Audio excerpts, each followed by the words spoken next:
Please. All right. From where we last left off, we are now on chapter 5. There is future. There's 4 more chapters to read, including chapter 5, and then we are finished with this reading. And I do encourage all of you to go and read this for yourself, to get your own extrapolations about what exactly transpired from this fair book. So, chapter 5 of Frankenstein. It was on a dreary night of November that I beheld the accomplishment of my toils, with an anxiety that almost amounted to agony. I collected the instruments of life around me, that I might infuse a spark of being into the lifeless thing that lay at my feet. It was already 1 in the morning. The rain pattered dimly against the panes, and my candle was nearly burnt out, when, by a glimmer of the half-extinguished light, I saw the dull yellow eye of the creature open. It breathed hard, and a convulsive motion agitated its limbs. How can I describe my emotions at this catastrophe? Or how, hold on. Oh my gosh. Or how Delaney, the wretch, whom with such insolent. Oh my gosh, I can't read today. Reading is not today. God damn. Such infinite, oh my gosh, infinite pains. Oh my gods. That's this kind of day. It's this kind of day. Some days you just get the no reading or no comprehension days. And care I had endeavored to form. His limbs were in proportion, and I had selected his features as beautiful. Beautiful? Great God! His yellow skin scarcely covered the work of muscles and arteries beneath. His hair was a lustrous black and flowing, his teeth of pearly whiteness. But these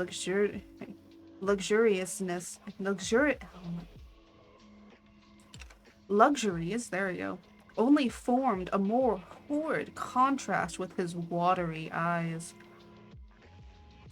that seemed almost of the same color as the dun white sockets in which they were set. His shriveled complexion and straight black lips.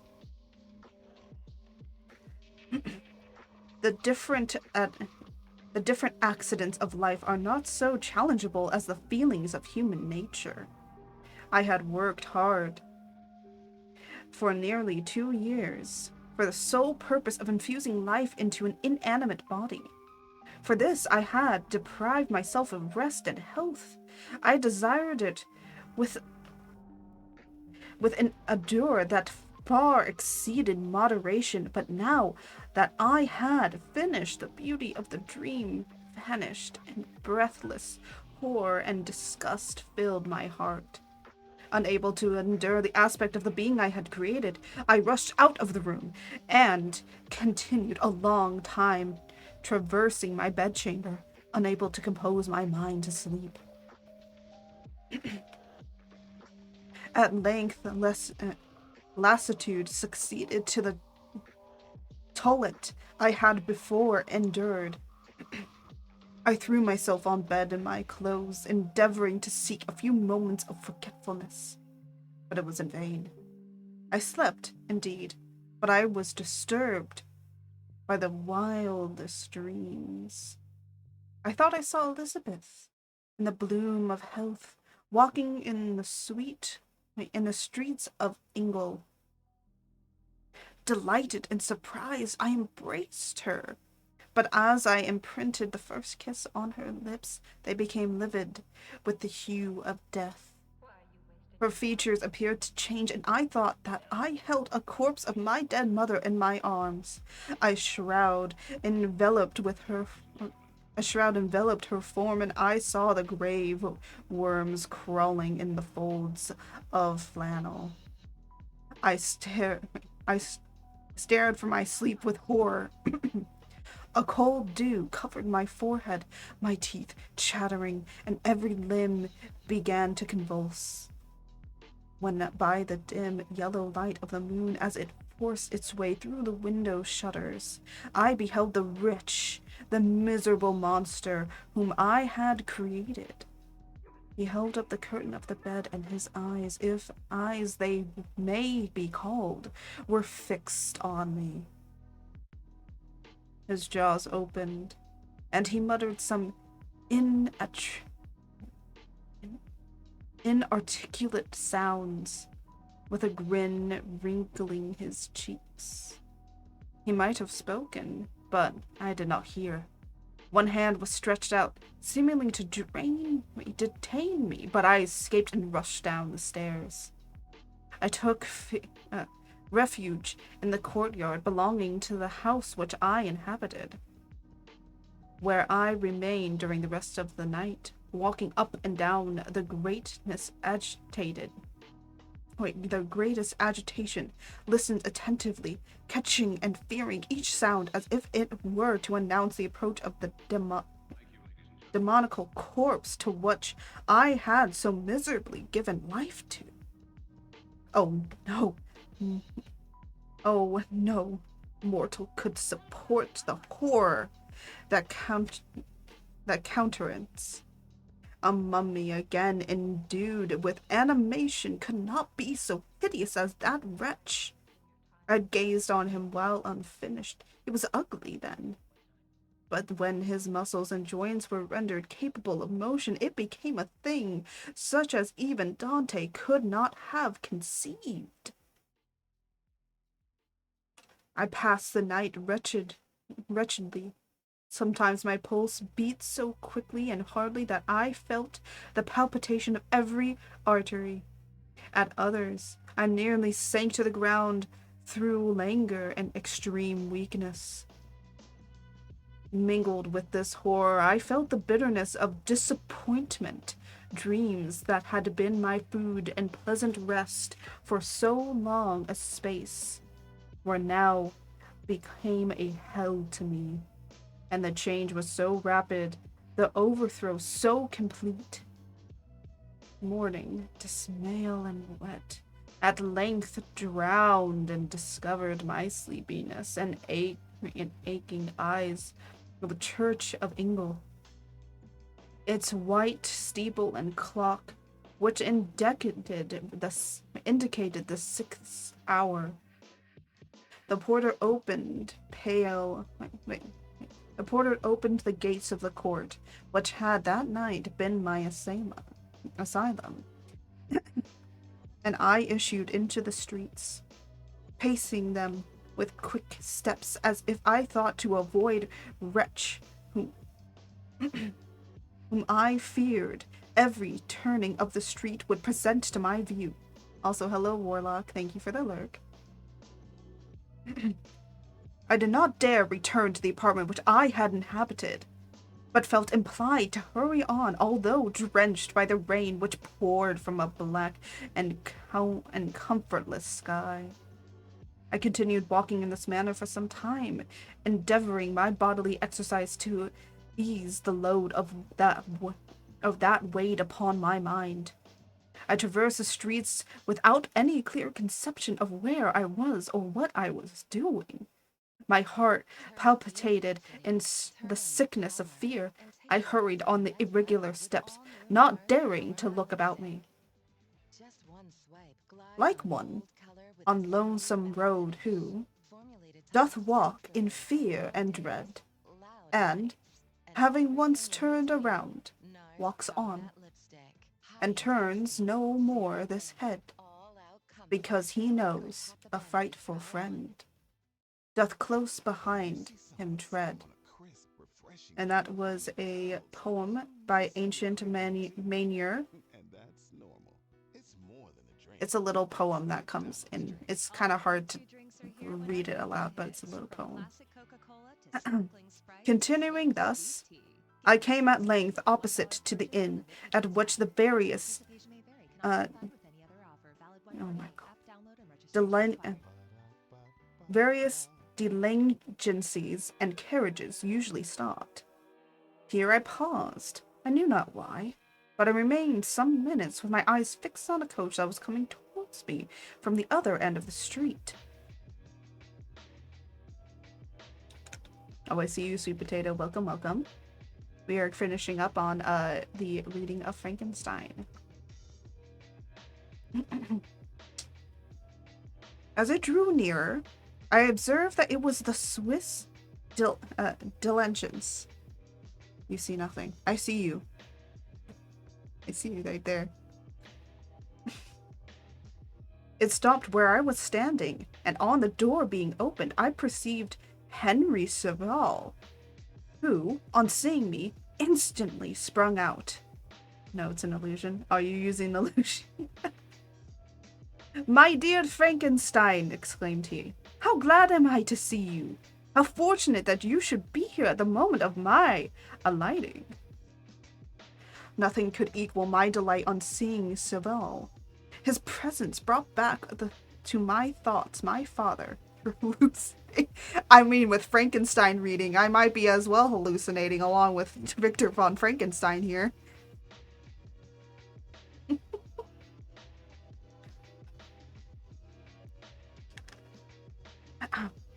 The thoughts of my father, Elizabeth, and all those scenes of home too dear to my recollection. I grasped his hand and in a moment forgot my horror and misfortune. I felt suddenly, and for the first time during many months, calm and serene joy. I welcomed my friend, therefore, in the most cordial manner, and we walked towards my college. Serval continued talking for some time about our mutual friends and his own good fortune in being permitted to come to Ingle. You may easily believe, said he, how great was the difficulty to persuade my father that all necessary knowledge was not comprised in the noble art of bookkeeping. And indeed, I believe I left him incredulous to the last. For his constant answer to my unwavered entreaties was the same as that of the Dutch schoolmaster in the Vicar of Wakefield. I have 10,000 floors a year without Greek. I eat heartily without Greek. But his affection for me as at length overcame his dislike of learning, and he has permitted me to undertake a voyage of discovery to the land of knowledge. It gives me the greatest delight to see you, but tell me how you left my brothers, father, and Elizabeth. Though very well, very happy, only a little uneasy that they hear from you so seldom. By the by, I mean to lecture you little upon their account myself. But my dear Frankenstein, continued he, stopping short and gazing full in my face, I did not before remark how very ill you appear, so thin and pale. You look as if you had been watching for several nights. You have guessed right. I have lately been so deeply engaged in one occupation that I have not allowed myself sufficient rest, as you see. But I sincerely hope that all these employments are now at an end, and that I am at length free. I trembled excessively. I could not endure to think of, and far less allude to the occurrences of the preceding night. I walked with quick pace, and we soon arrived at my college. I then reflected, and the thought made me shiver. And the creature whom I had left in my apartment might still be there, alive, walking about. I dared to behold this monster, but I feared still that Henry would see him. Entreating him, therefore, to remain a few minutes at the bottom of the stairs. I darted up towards my own room. My hand was already on the lock of the door before I recollected myself. I then paused, and a cold shiver came over me. I threw the door forcibly open, as a child are accustomed to do when they expect a spectator to stand in waiting for them on the other side. But nothing appeared. I stepped fearfully in. The apartment was empty. My bedroom was also freed from its hideous guest. I could hardly believe that so great a good fortune could have befallen me. But when I became assured that my enemy had indeed fled, I clapped my hands for joy and ran down to Saval. We ascended into my room, and the servant pleasantly brought breakfast, but I was unable to contain myself. It was not joy only to possess me. I felt my flesh tingle with excess of sensitive, and my pulse beat rapidly. I was unable to remain for a single instant in the same place. I jumped over the chairs, clapped my hands, and laughed aloud. Zavala first attributed my unusual spirits to joy of his arrival. But when he observed me more attentively, he saw wilderness in my eyes for which he could not account, and my loud, unrestrained, heartless laughter frightened and astonished him. "My dear Victor," cried he, "what for God's sakes is the matter with you? Do not laugh in that manner. How ill are you? What is the cause of all of this?" "Do not ask me," cried I, putting my hands before my eyes, for I thought I saw the dreaded spectre glide into my room. "He can tell. Oh, save me, save me!" I imagined the monster seized me. I struggled furiously and fell down in a fit. Poor Saval, what must have been his feelings? A meeting which he anticipated with such joy so strangely turned to bitterness. But I was not the witness of his grief, for I was lifeless, and not recover my senses for a long, long time. This was the commencement of nervous fever. Oh my god. Oh my god. God damn. I might be getting nervous fever from you. Holy shit, Victor. You're making me cough. Also, Silver, welcome in, welcome in. Chillax, relax, and enjoy this reading.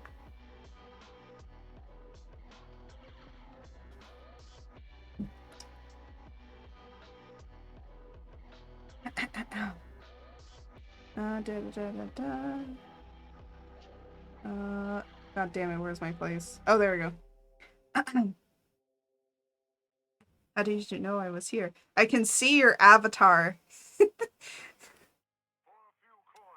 Also, my computer screen is really close to my face, so now I can really see all you guys. So I can see everyone. It's much easier for me to see now that everything's closer to me.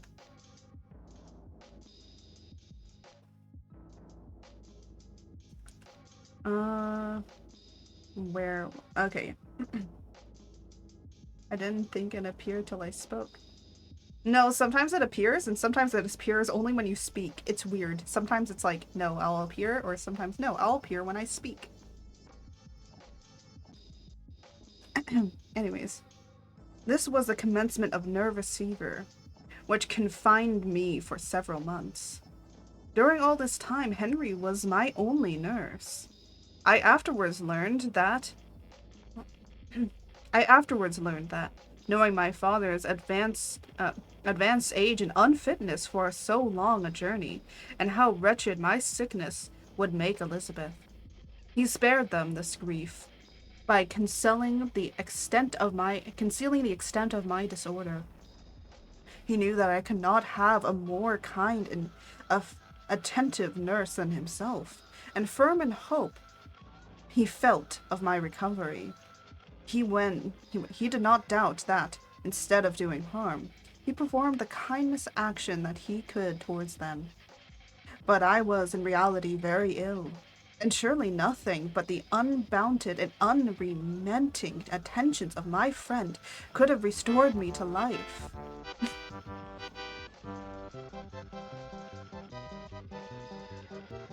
Oh, unfortunately, the head pats do not work on here because of certain things, but thank you. we call it giving chat a head pat instead. So there you go. Give yourself head pats. I'm getting a little hot actually in the jacket I am wearing, so hold on. I'm going to break my face tracking just really quickly to take this off. I know my face tracking is gonna go ooh, because I'm wearing a hoodie.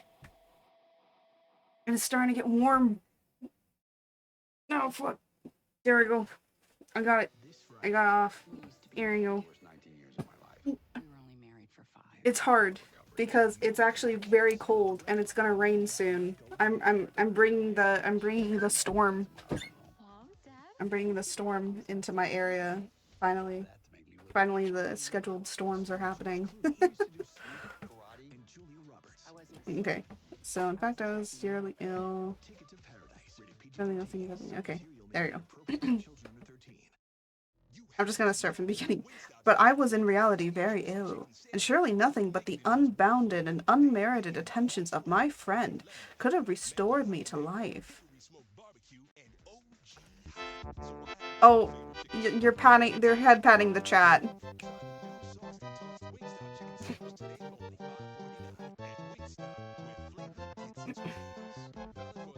The form of the monster on whom I had bestowed existence was forever before my eyes. The thought, yeah, the thought does count. And I raved in, and I raved incertainly concerning him. Doubtless my words surprised Henry. He had first believed them to be the wanderings of my disturbed imagination. But the permanency with which I continually recurred to the same subject persuaded him that my disorder indeed owed its origin to some uncommon and terrible event.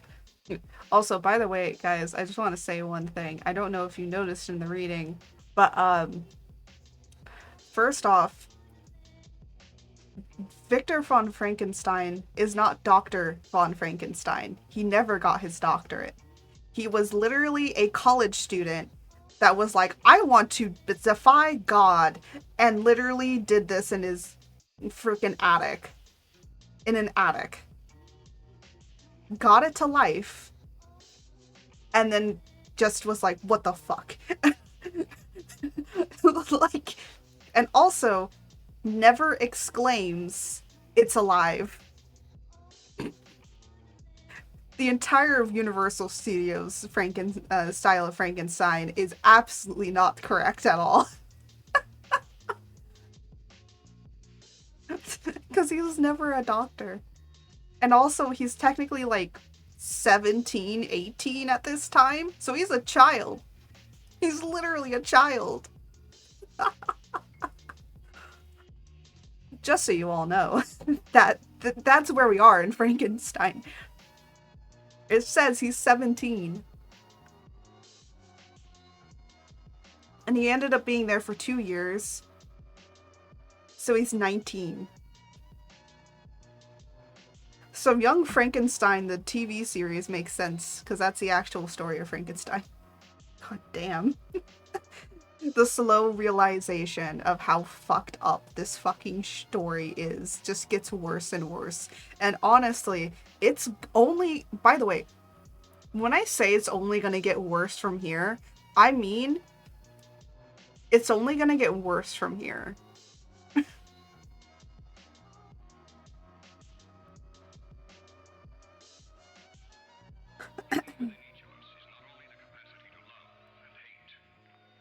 Doubtless my words surprised Henry. He first believed and then persuaded that my disorder is terrible. By very slow degrees, and with frequent relapses that alarmed and grieved my friend, I recovered. I remember the first time I became capable of observing the outward objects with any kind of pleasure. I perceived that the fallen leaves had disappeared and that the young buds were shooting forth from the trees that shrouded my window. It was divine spring, and the season contributed greatly to my convulsance.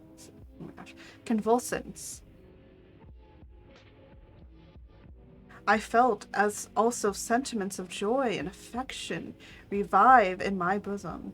My gloom disappeared, and in a short time I became as cheerful as before I was attacked by the fatal passion. By the way, when he says affection revive in my bosom, bosom does not mean butt. Bosom means his chest. So whenever you are reading something old and it says bosom, bosom does not mean your butt. It means your chest. There was something I was reading about someone being pulled into somebody's bosom, and I was like, wait, this man is being pulled into a woman's bosom? He's going for the butt? And then it was like, no, they meant chest. He literally was pulled into her breasts, and I was like, oh my gosh. And I will say, back in the day, bosom was such a naughty word. I love old-fashioned reading. It's just so stupid sometimes. Oh my gosh, I almost lost my cough drop. There we go. Go. Dearest Saval, exclaimed I, how kind, how very good you are to me. This whole winter, instead of being spent in study as you promised yourself, has been consumed in my sick room. How shall I ever repay you? I feel the greatest remorse for the disappointment of which I have been the occasion. Oh my gosh, occasion of. But you will forgive me. Here the goodness accept you with loving cradled in her bosom. Yes.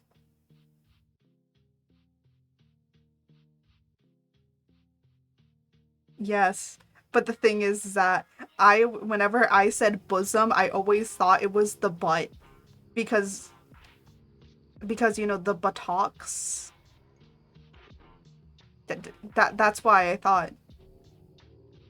And the beat, and like, it just rhymed right, and I was like, oh, okay, so it's definitely, the bosom has to be the butt. Until literally I was in college. I'm not even fucking joking, by the way. Not until fucking college did I realize that bosom actually means the breasts.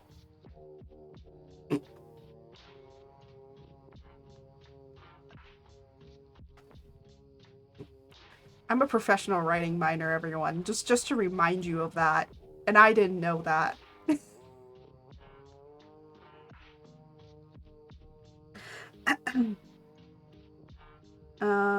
Great remorse. Oh my gosh. I feel the greatest remorse for the disappointment which I have been the occasion, but you will forgive me. You will repay me entirely if you do not discompose yourself, but get well as fast as you can. And since you appear in such good spirits, I may speak to you on one subject, may I not? I trembled. One subject? What could it be? Could he allude to an object on whom I dared not even think? Compose yourself, said Saval, who observed my change of color. I will not mention it if it agitates you, but your father and cousin would be very happy if they received a letter from you in your own handwriting. They hardly know how ill you have been, and the unease at your long silence. Is that all, my dear Henry? How could you suppose that my first thought would not fly towards those dear friends whom I love? and whom are so deserving of my love. If that's your present temper, my friend, you will perhaps be glad to see a letter that has been lying here for some days for you. It is from your cousin, I believe. And with that, that is the end of chapter 5, and chapter 6 begins anew. Chapter 6. Serval then put the following letter into my hands. It was from my own Elizabeth.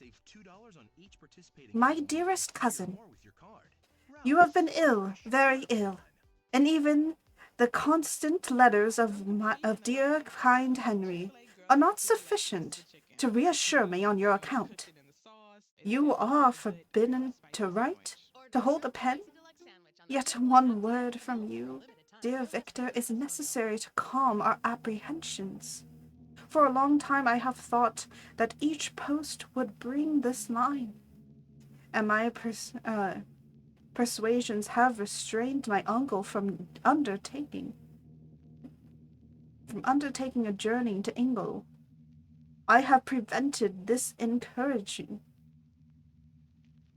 his encountering the inconveniences and perhaps dangers of so long a journey, yet how often have I regretted not being able to perform it myself.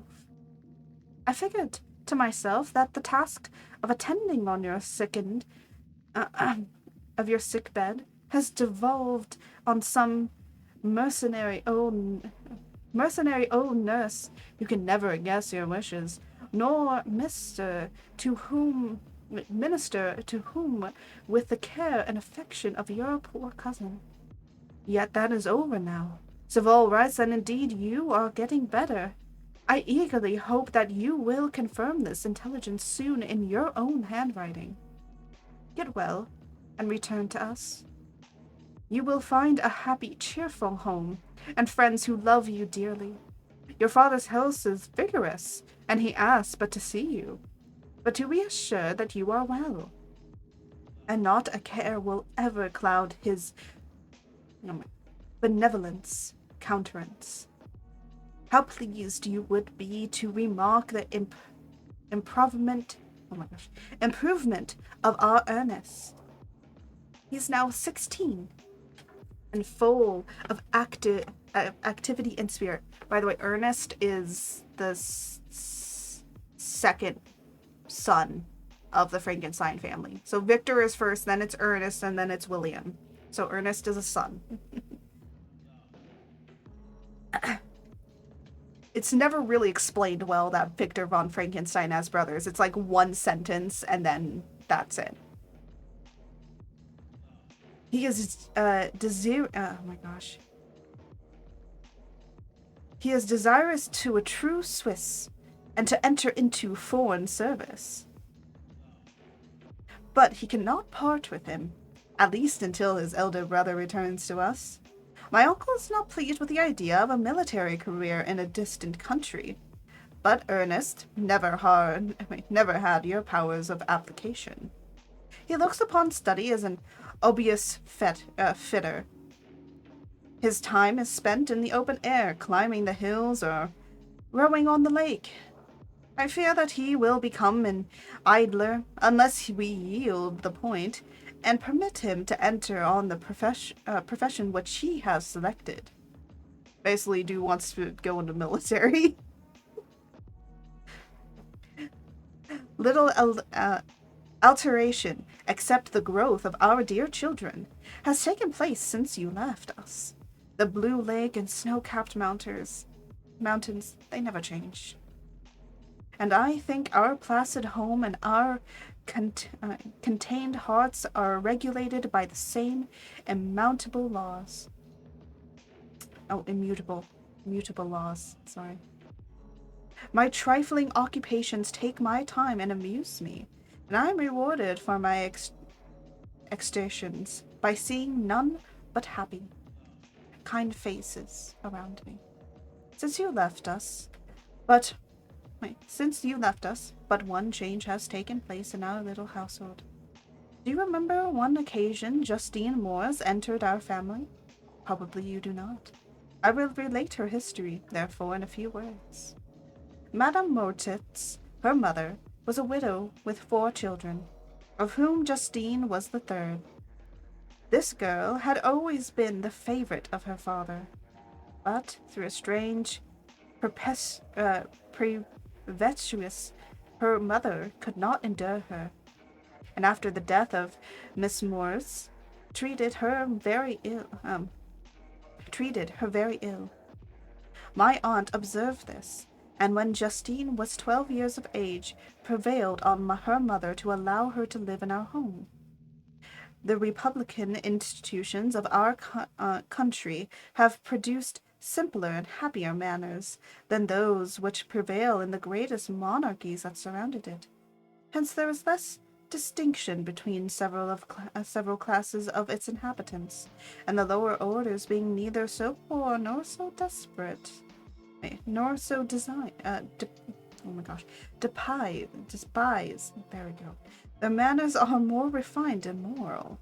A servant in Geneva does not mean the same thing as a servant in France and England.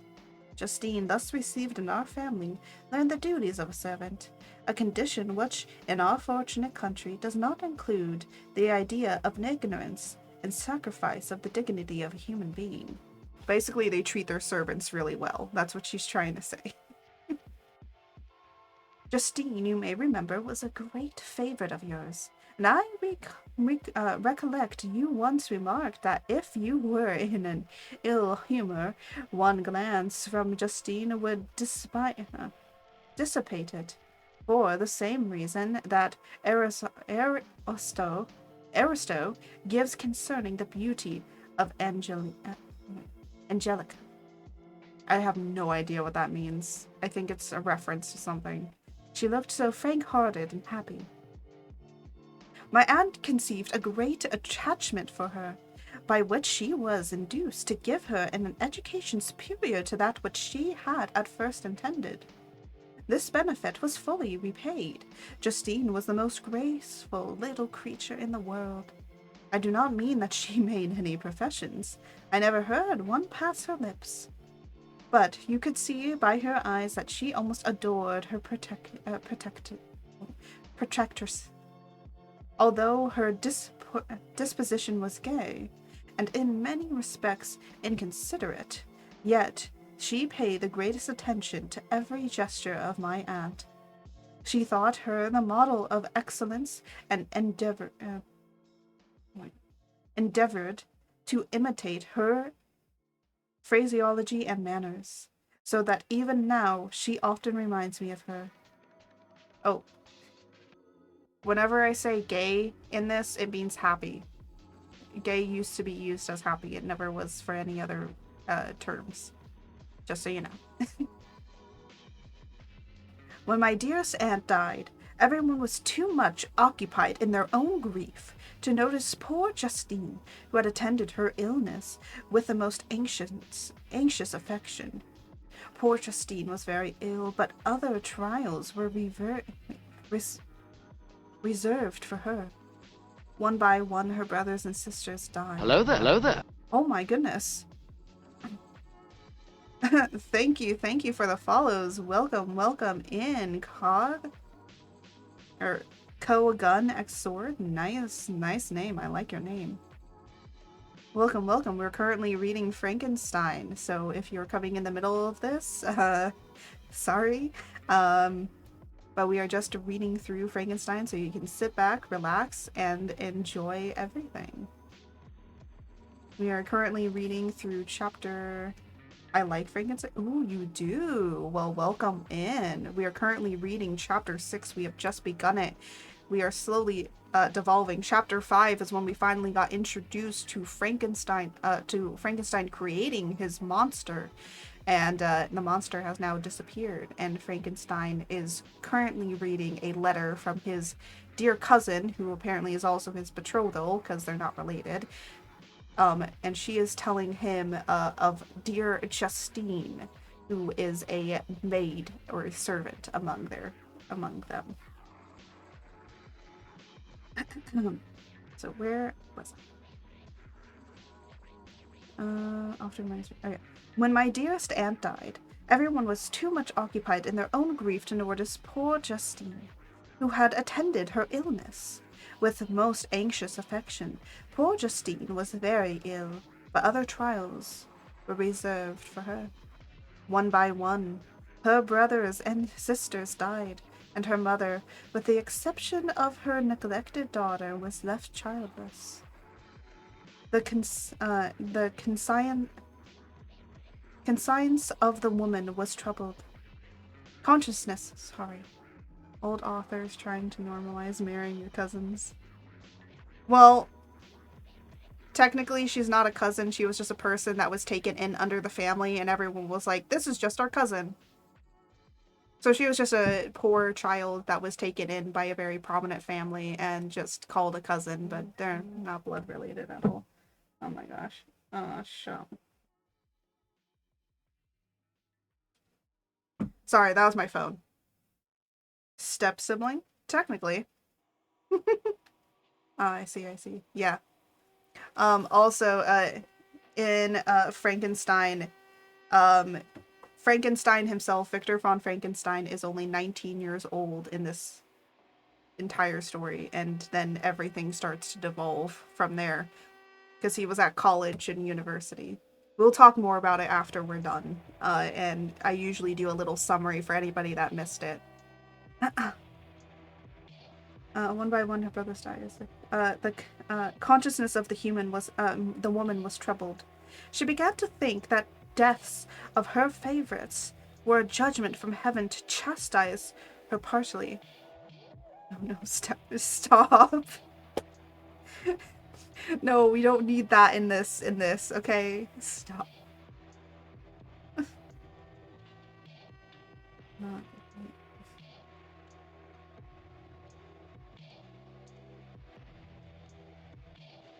Okay, anyways. Favorites were chastise her oh my gosh. Partially. She was a Roman Catholic, and I believed her confessor confirmed the idea that she had conceived. Accordingly, a few months after your departure for Ingle, Justine was called home by her repentant mother. Poor girl. She wept when she quitted our house. She was much altered since the death of my aunt. Grief had given softness and winning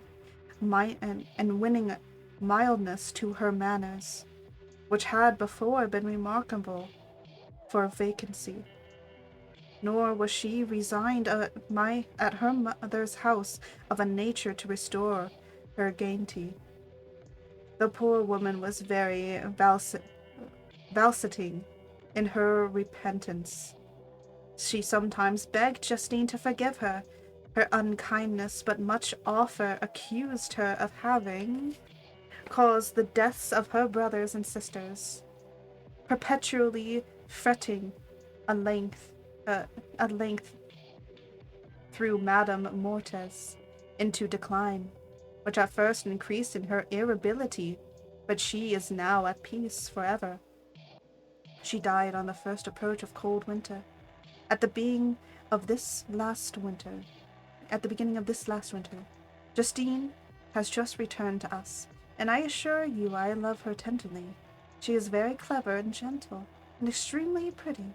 As I mentioned before, her mien and her expressions continually remind me of my dear aunt. I must say also a few words to you, my dear cousin, of little darling William. I wish you could see him. He is very tall of his age, with sweet, laughing blue eyes, dark eyelashes, and curling hair. When he smiles, two little dimples appear on each cheek, which are rosy with health.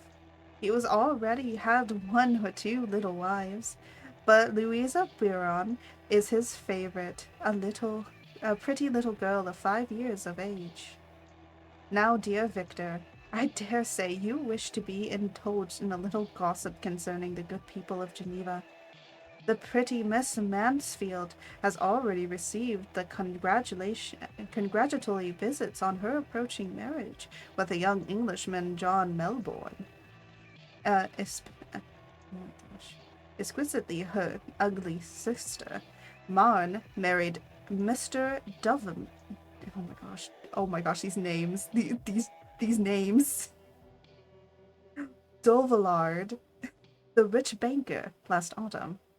Your favorite schoolfellow, Louis Manure, has suffered misfortunes since the departure of Sival from Geneva, but he has already received his spirits and is reported to be on point of marrying a very lively, pretty Frenchwoman, Madame Trevillionaire. She is a widow and much older than Manure, but she is very much admired and a favorite, and a favoritude with everybody. I have written myself into better spirits, dear cousin, but an anxiety returns upon me as I conclude. Write, dearest Victor, one line, one word, will be a blessing to us. 10,000 thanks to Henry for his kindness, his affection, and his many letters. We are sincerely grateful. Adieu, my cousin. Take care of yourself, and I entreat you, write.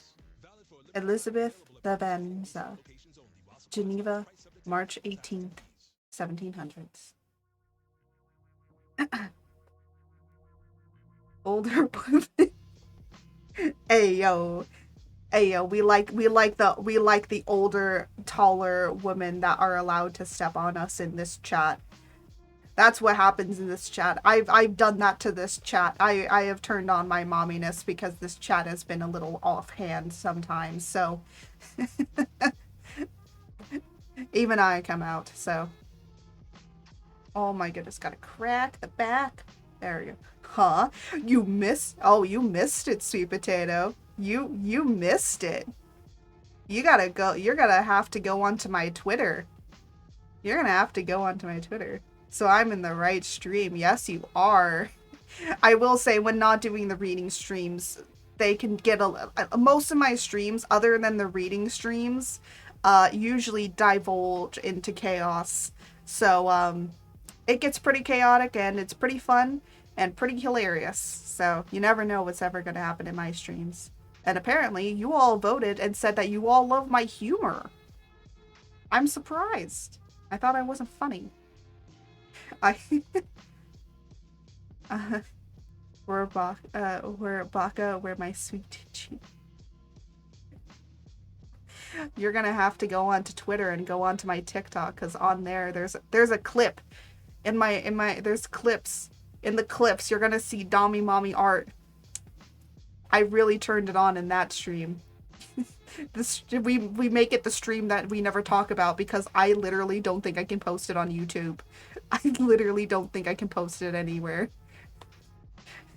But anyways, let us continue on. We got several more chapters to still go through. Dear Elizabeth, I exclaimed when I read her letter. I will write instantaneously and relieve them from the anxiety they must feel. I wrote, and thus exertion greatly fatigued me, but my convulsiveness had commenced and proceeded regularly in another fortnight. I was able to leave my chamber. One of my first duties on my recovery was to introduce Saval to the several professors of the university. In doing this, I underwent a kind of rough usage, ill-befitting the wounds that my mind had sustained. I think ads are rolling in. I'll wait until the ads are over. I'll start reading when the ads are over.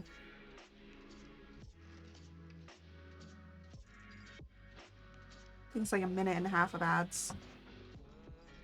I'll read ahead a little bit. I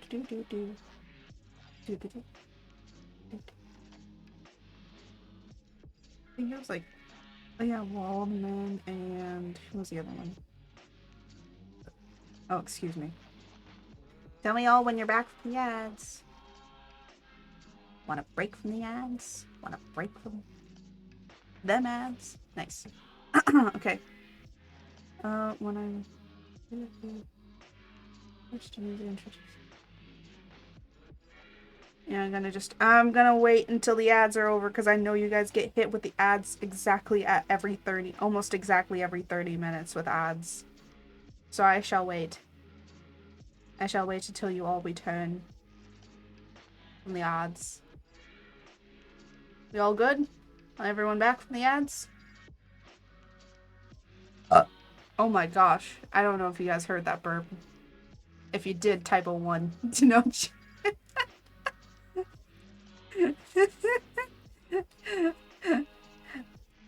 Oh my god. Well, that tells me you all are back. Okay, let's continue on. Oh my god. No. No.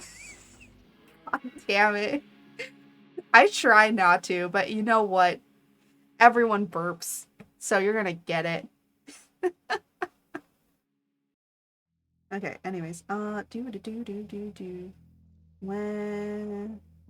Oh, yeah. In doing this, I underwent a kind of rough usage, ill befitting the wounds that my mind had sustained. Ever since the fatal night, the end of my labors, and the beginning of my misfortunes, I had conceived a violent and anti ant oh my gosh, antip. I literally can't say this word. I know what the word is. I'm saying it in my head correctly. It's just not coming through my mouth correctly. Violent antipathy. There you go. You have to extrapolate what that means. Even to the name of natural philosophy. When I was otherwise quite restored to health, the sight of chemical instruments would renew all the agony of my nervous symptoms. Henry saw this and had removed all my I said this in my head right. Agony removed all my all my instruments. There we go. It means instruments from my view. He had also changed my apartment, for he perceived that I had acquainted a dislike for the room which had previously been my lavatory. But these cares of Saval were made of no avail when I visited the professor, when I visited the professors. Mr. Waldman inflicted torture when he praised with kindness and warmth the astonishing progress I had made in the sciences. He soon perceived that I disliked the subject, but not guessing the real cause, he attributed my feelings to modesty and changed the subject for my improvement to the science itself, with a desire, as I evidently saw, of drawing me out. What could I do? He meant to please, and he tormented me. I felt as if he had placed carefully, one by one, in my view those instruments which were to be afterwards used in putting me to a slow and cruel death. I withered under his words, but yet dared not exhibit the pain I felt. Saval, whose eyes and feelings were always quick in discerning the sensations of others, declined the subject, alleging in excess this total ignorance, and the conversation took a mere general turn. I thanked my friend from my heart, but I did not speak. I thanked my friend from my heart, but I did not speak. I saw plainly that he was surprised, but he never attempted to draw my secret from me. Although I loved him with the mixture of affection and reverence that knew no bounds, yet I could never persuade myself to confide in him that event which was so often present to my recollection, but which I fear the detail to another would only impress more deeply. Mr. Creep was not equally docile in my condition as that time of almost insupportable sensitiveness. Oh my gosh. His harsh, blunt, and and Cormus gave me even more pain than the benevolent appropriation of Mr. Waldman. "Damn the fellow!" cried he. "Why, Mr. Saval, I assure you he has outstripped us all. Aye, stare if you please, but it is nevertheless true.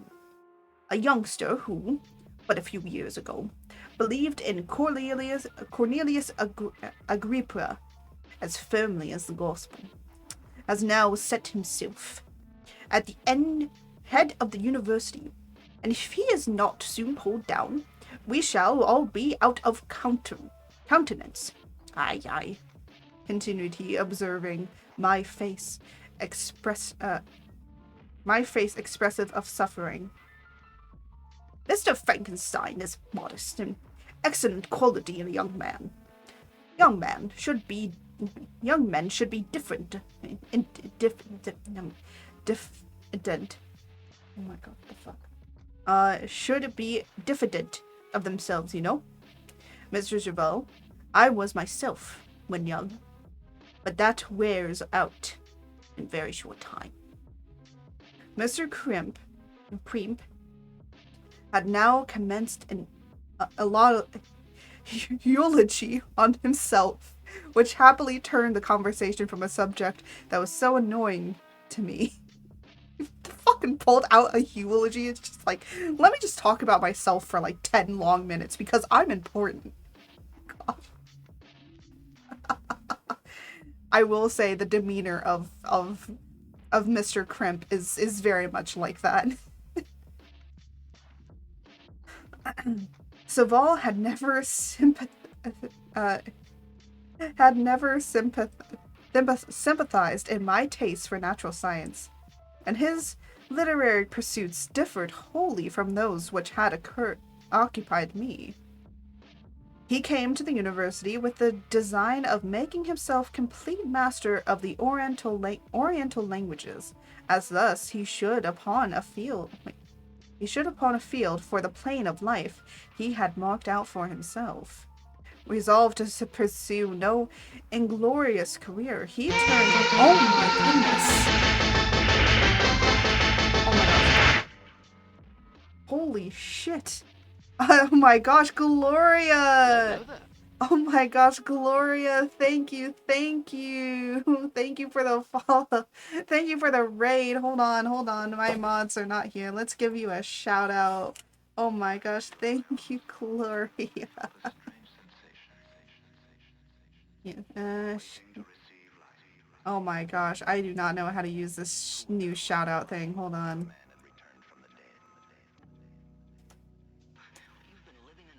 There we go. I wasn't. Oh, it's okay, Fish. It's okay. Hi, Fish. Welcome in. Welcome, everyone. Welcome, Raiders. Hi, I'm Art. I am a deity of the storms and winds. I usually do gaming and art, but I have also began to start on this little reading thing as well, where I do Saturday readings, and today we are reading Frankenstein. We are currently nearing the end of the first volume of Frankenstein. We have begun to see Frankenstein's early life, and then eventually, unfortunately, his mother passes, and then he goes off to college afterwards. And in college, he becomes obsessed with the natural sciences and begins to try to become God. And in doing so, at the age of 19, actually makes the monster, which we all know as Frankenstein's monster. And now he is dealing with consequences of that. And his friend has come to see him, and now he is going back to school while this monster is just somewhere out, who knows where, and no one knows where this monster is at all.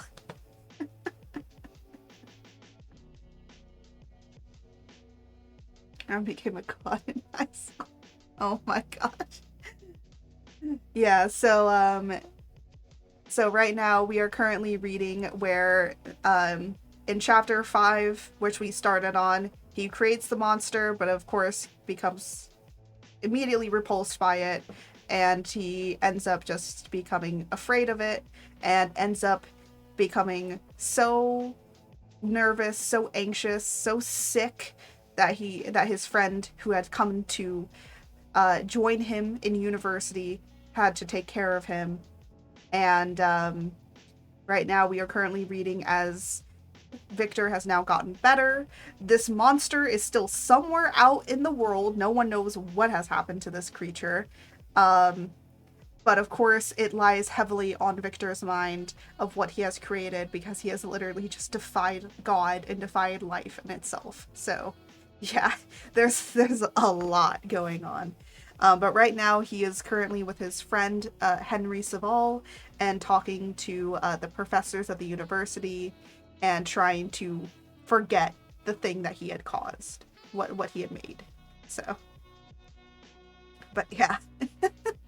there's a lot going on right now. And Henry Saval is talking about how he wants to delve into becoming that of a literary person and writing person and discovering that of languages.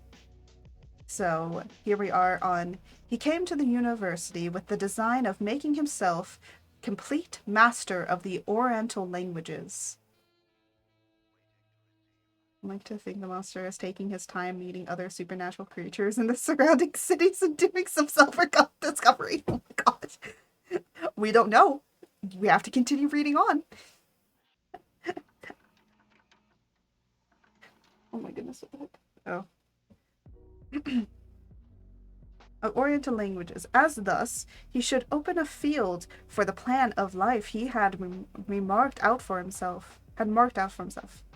Resolved to pursue no inglorious career, he turned his eyes towards the east, as affording scope of his spirit of enterprise. The Persian, Arabic, and Sanskrit languages engaged his attention, and I was easily induced to enter on the same studies. Thank you for the lyric. Enjoy the chaos of this reading. Of course.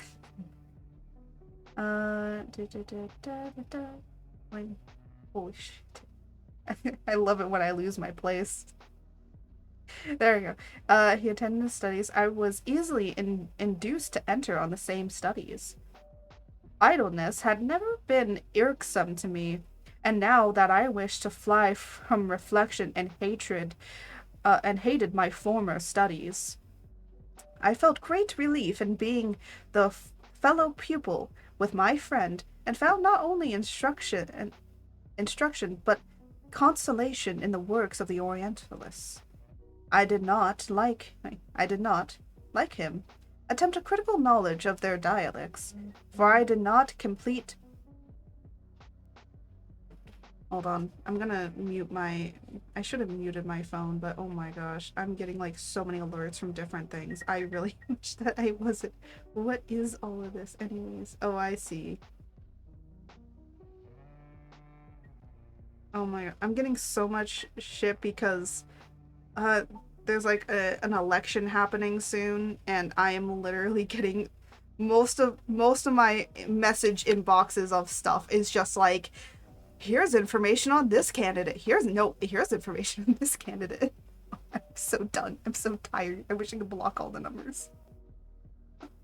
Anyways, I did not, like him, attempt a critical knowledge of their dialects, for I did not contemplate making any other use of them than temporary amusement. I heard merely to understand their meaning, and they will repay my labors. Their melancholy is soothing, and their joy elevating, to a degree I never experienced in studying the authors of any other country. When you read their writings, life appears to consist in warm sun and garden of roses. And a garden of roses. No. I am on the do not call list. And the smiles and frowns of a fair enemy, and the fire that consumes your own heart. How different from the manly and heroical poetry of Roman Greece. Summer passed away in these occupations, and my return to Geneva was fixed for latter end of autumn. But being delayed by several accidents, winter and snow arrived, the roads were deemed impassable, and my journey was retarded until oh my gosh, my voice, holy shit. Retarded until the ensuing spring. I felt this delay very bitterly, for I longed to see my native town and beloved friends.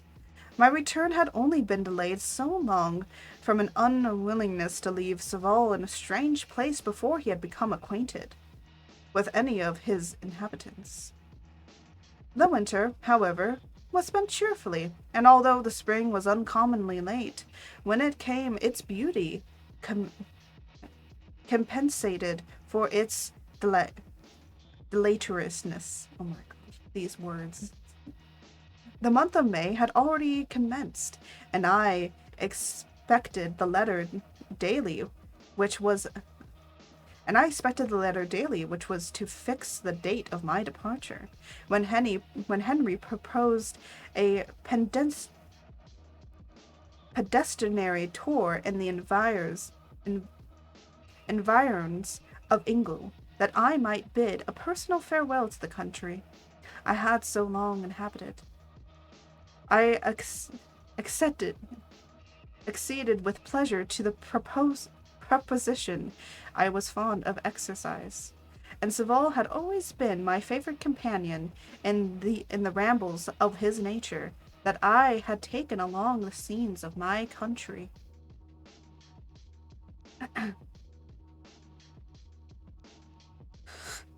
We passed a fortnight in these pream oh my gosh in these preambulations. My health and spirits had long been restored, and they gained additional strength from the slaberious air I breathed. The natural incidents of our progress and the conventions of my friend study had before secluded me from the intercourse of my fellow creatures, and rendered me unsocial. But Saval called forth the bitter feelings of my heart. He again taught me to love the aspect of nature and the cheerful faces of children. Excellent friend! How sincerely did you love me and endeavor to elevate my mind until it was on the level with your own. A selfish pursuit had cramped and narrowed me until my gentleness and affection warmed and opened my senses. I became the happy creature who, a few years ago, loved and beloved by all, had no sorrow or care. When happy, inanimate nature had the power of bestowing on me the most delightful sensations, a sincere sky and verdant fields filled me with ecstasy. The present season was indeed divine. The flowers of spring bloomed in the hedges, while those of summer were already in bud. I was undisturbed by thoughts which during the preceding year had pressed upon me, notwithstanding my endeavors to throw me off an indeceiveable burden. Henry rejoiced in my gaiety, and sincerely sympathized in my feelings. He exerted himself to assume me, while he expressed the sensations that filled his souls. The resources of his mind on this occasion were truly astonishing. The conversations was full of imagination, and very often an intimate of the Persian and Arabic writings. He invented tales of wonderful fancy and passion. At other times, we repeated my favorite poems or drew me out in arguments which he supported with great ingenuity. We returned to our college on Sunday afternoon. The peasants were dancing, and everyone we met appeared gay and happy. My own spirits were high, and I bounded along with feelings of unbridled joy and hilarity. Chapter 7, y'all. Yeah. I laugh nervously, okay? My laugh is of nervousness because I've read ahead. I know what happens. On my return, I University. It is! Saval and Victor have the greatest fucking early bromance ever. I swear to God. So Henry Saval and Victor von Frankenstein were such in a bromance. I swear. Dude, the man took care of him when he was sick. Definitely the best. Anyways. On my return, I found the following letter from my father. My dear Victor, you have probably waited impatiently for a letter to fix the date of your return to us. And I was at first tempted to write only a few lines, merely mentioning the day on which I should expect you. But that would be a cruel kindness, and I dare not do it. What would be your surprise, my son, when you expect a happy and glad welcome to behold on the contrary tears and wretchedness? And how, Victor, can I relate our misfortune? Absence cannot have rendered you callous to our joys and griefs. And now shall I inflict pain on my long absence, son? I wish to prepare you for the woeful news, but I know what is impossible. Even now your eye skims over the page to seek the words which are to convey to you the horrible tidings. William is dead. William is the younger brother. Youngest of the three brothers of Frankenstein, or two brothers of Frankenstein. The sweetest child, whose smiles delighted warmed my heart, who was so gentle, yet so gay. Victor, he is murdered. I will not attempt to console you, but will simply relate the circumstances of the transaction. So before I continue on, Victor von Frankenstein has two brothers. Victor is the eldest, Ernest is the second eldest, and William was the youngest. And but a mere child.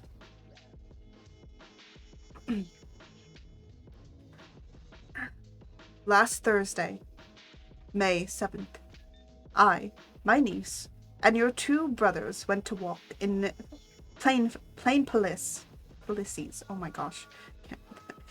The evening was warm and serene, and we prolonged our walk further than usual. It was already dusk before we thought of returning. And then we discovered William and Ernest, who had gone on before, were not to be found. We accordingly rested on the seat until they should return. Presently Ernest came and inquired if we had seen his brother. He said that he had been playing with him, that William had ran away to hide, and that he vainly sought for him and afterwards waited for him a long time, but did not return. The account rather alarmed us, and we continued to search for him until nightfall, when Elizabeth conjectured that he might have returned to the house. He was not there. We returned again with torches, but for I could not rest when I thought that my sweet boy had lost himself and exposed to all the damps and dews of night. Elizabeth also suffered extreme anguish. After 5 a.m, I discovered my lovely boy. The night before, I had been blooming and active in health, stretched on the grass, livid and motionless. The print of the murderer's finger was on his neck. He was conveyed home, and anguish that was visible in my countenance betrayed the secret to Elizabeth. She was very earnest to see the corpse. At first I attempted to prevent her, and she persisted and entered the room where it lay, hastily examining the neck of the victim and clasping her hands exclaiming, "Oh God, I have murdered my darling child." She fainted and was restored with extreme difficulty. When she again lived, it was only to weep and sigh. She told me that the same evening William had teased her to let him wear a very valuable miniature that she possessed of your mother. This picture is gone, and was doubtless the temptation which urged the murderer to the deed. We have no trace of him at present, although our exertions to discover him are unremitted. Unremitted? Is that right?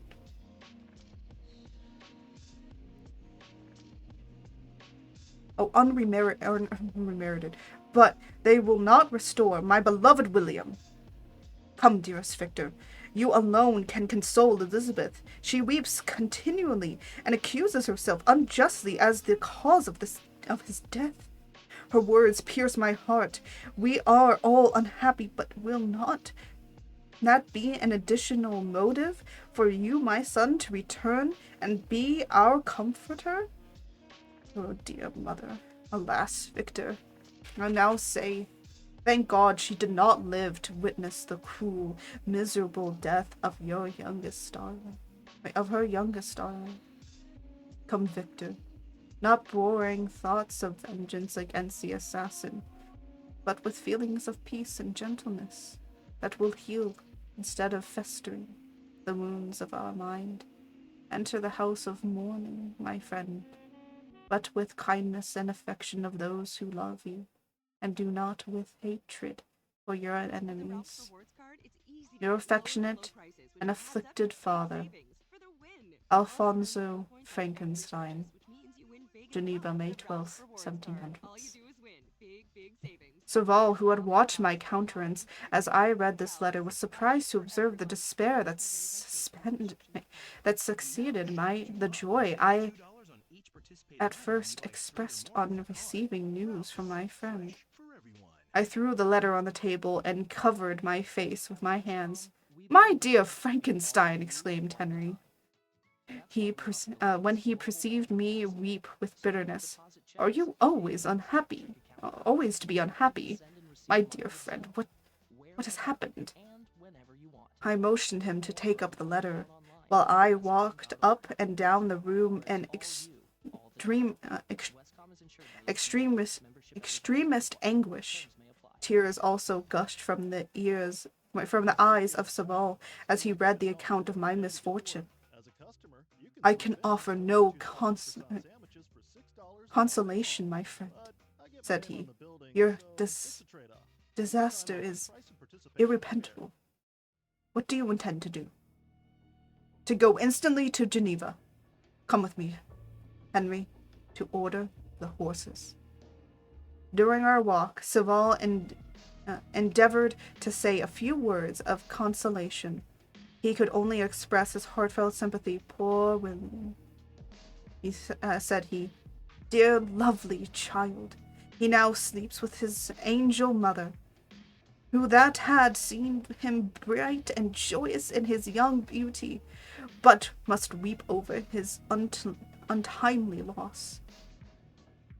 To die so miserably, to feel the murderer's grasp, how much more a murderer that could destroy with such radiant innocence. Poor little fellow, one only consolation have we. His friends mourn and weep, but he is at rest. The pang is over. His sufferings are at an end forever. A sod covers his gentle form, and he knows no pain. He can no longer be a subject for pity. We must reserve that for this miserable survivors. For his miserable survivors. Oh yeah, I forget that this is a really long chapter. Yeah, this will probably be about a 2-3 hour stream, just so you know, guys. My gosh, I'm gonna have to take another cough drop in about a bit.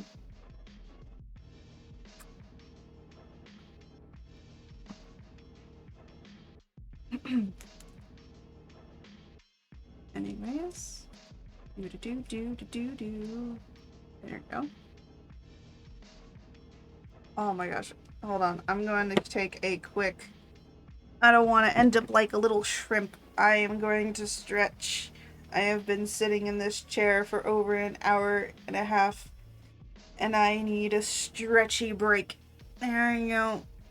Gotta get the neck out. Wiggle the little hat. And go further on. It only gets worse from here. I can only say that much. Oh.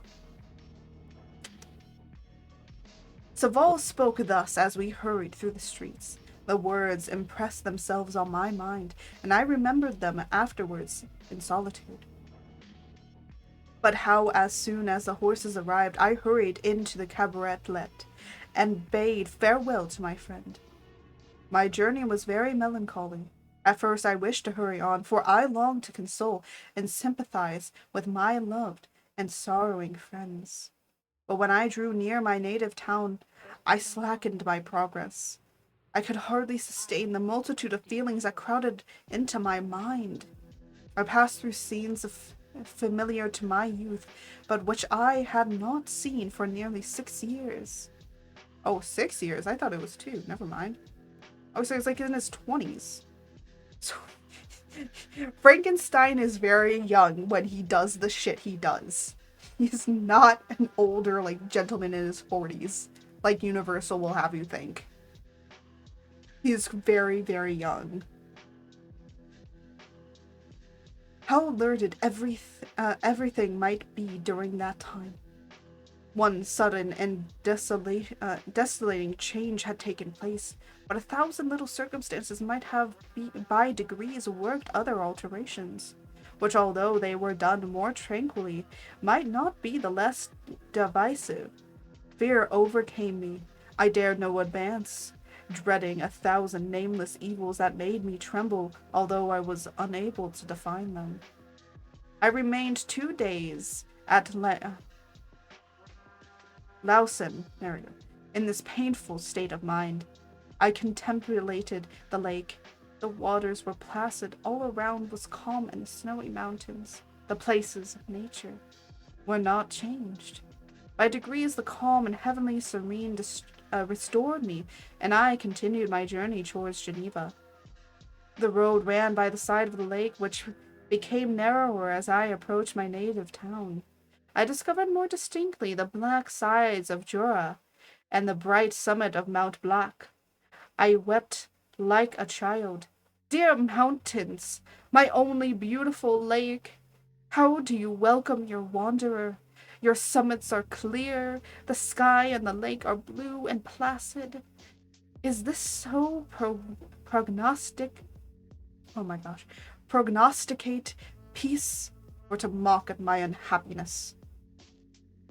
I fear, my friend, that I shall render myself tedious by dwelling on these preliminary circumstances. By they were days of comparative happiness, and I think of them with pleasure. My country, my beloved country. Who but a native can tell the delight I took again in beholding thy streams, thy mountains, and more than all, thy lovely lake. Yet as I drew nearer home, grief and fear again overcame me. Night also closed around, and when I could hardly see the darkened mountains, I felt still more gloomy. The picture appeared, a vast and dim scene of evil, and I fearsome obscurely then I was destined to become the most wretched of human beings. Alas! I proposed truly, and failed only in one single circumstance, that in all the misery I imagined and dreaded, I did not conceive the 100th part of that anguish I was destined to endure. It was completely dark when I arrived in the environs of Geneva. The gates of the town were already shut, and I was obligated to pass that night at Secrum, a village at the distance of half a league from the city. The sky was serene, and as I was unable to rest, I resolved to visit the spot where my Poor William had been murdered. As I could not pass through the town, I was obligated to cross the lake in a boat to arrive to Plain Palace. During this short voyage, I saw the lightning playing on the summit of Mount Block in the most beautiful figures. The storm appeared to approach rapidly, and on landing I ascended a low hill that I might observe its progress. It advanced, the heavens were clouded, and I soon felt the rain coming slowly in large drops, but its violence quickly increased. I quitted my seat and walked on, although the darkness and storm increased every minute, and the thunder burst with a terrific crash on my head. It was echoed from Salvik and Djurs and Alps of Savory. Vivid flashes of lightning dazzled my eyes, illuminating the lake, making it appear like a vast sheet of fire. Then, for an instant, everything seemed of a pitchy darkness, until the eye recovered itself from the preceding flash. The storm, as is often the case in Switzerland, appeared at once in various parts of the heavens. The most violent storm hung extremely north of the town, over that part of the lake which lies between the promontory of Bellerive. Oh my gosh. These words, they're Swedish. They're Swedish words. It's hard. I'm not Swedish. I don't know how to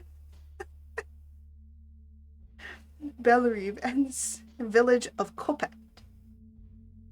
Another storm enlightened Jura with faint flashes, and another darkened and sometimes disclosed the moon. A peaked mountain to the east of the lake. While I watched the tempest, so beautiful yet terrific, I wondered on what a hasty step. The noble war in the sky elevated my spirits. Seriously, I couldn't read elevated. My gosh, that's the kind of day this is. Elevated my spirits. I clasped my hands and exclaimed aloudly, Dear William, dear angel, this is my funeral, thus thy dear Grey. As I said these words, I perceived in gloom a figure which stole from behind a clump of trees near me. You're lingually traumatized. Ayo. Yes. I actually do. I do deal with connecting what I'm saying in my head to my mouth, and sometimes the words don't come out right, but I know what the word is. From behind a clump of trees near me, I stood fixed, gazing intently. I could not be mistaken. A flash of lightning illuminated the object and discovered its shape plainly to me. Its gigantic stature and deformity of its aspects, more hideous than beings of humanity, instantly informed me that it was the wretch, the filthy daemon to whom I had given life to. What did he there? Could he be? I shuddered at the conception. The murderer of my brother? No sooner did that idea cross my imagination than I became convinced of its truth. My teeth chattered, and I was forced to lean against a tree for support. The figure passed me quickly, and I lost in the gloom. Nothing in human shape could have destroyed that fair child. He was the murderer. I could not doubt it. The mere presence of the idea was an irresistible proof of the fact. I thought of pursuing the devil, but it would have been in vain, for another flash discovered him to me hanging among the rocks of nearly perpendicular ascent of Mount Civic, a hill that bounds Plain Palace on the south. He soon reached the summit and disappeared. I remained motionless. The thunder ceased, but the rain still continued, and the scene was enveloped in an impenetrable darkness. I was revolved in my mind the events which I had until now sought to forget. The whole train of my progress towards the appearance of the works of my own hands alive at my bedside. Its departure. 2 years had now nearly elapsed since the night on which he first received life. Oh, so that was 2 years ago. Oh my god. And it was the first. And was this his first crime? Alas, I had turned loose into the world a depraved wretch whose delight was in carnage and misery. Had he not murdered my brother? No one can convince the anguish I suffered during the remainder of the night, which I spent cold and wet in the open air, but I did not feel the inconvenience of the weather. My imagination was busy in the scenes of evil and despair. I considered the being whom I had cast among mankind and endowed with the will and power to effect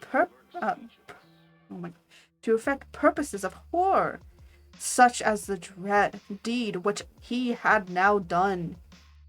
Nearly in the light of my own vampire, my own spirit let loose from the grave and forced to destroy all that was dear to me.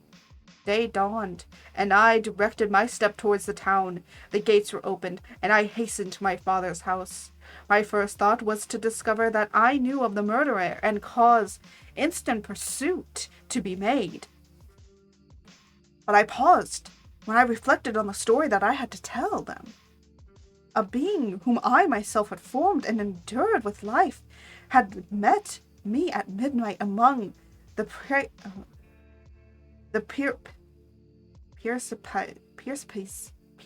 oh my gosh.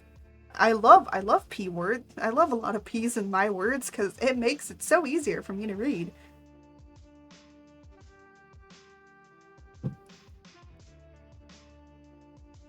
The precipice. Okay, you know what? Yep. Actually, it is that word. How'd you know? How'd you know? How do you say it? God damn. It's precipice. Precipice. Oh my gosh. Yeah. I just realized it's precipice.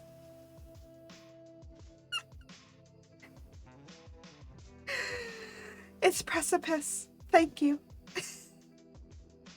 Precipices of an inaccessible mountain. I remembered also the nervous fever with which I had been seized just at that time that I dated my. Yeah. Thank you. Thank you. Thank you. I'm gonna call you Cog because your first is C-O-G, even though I know it's for gun. I'm gonna call you Cog. Thanks, Cog.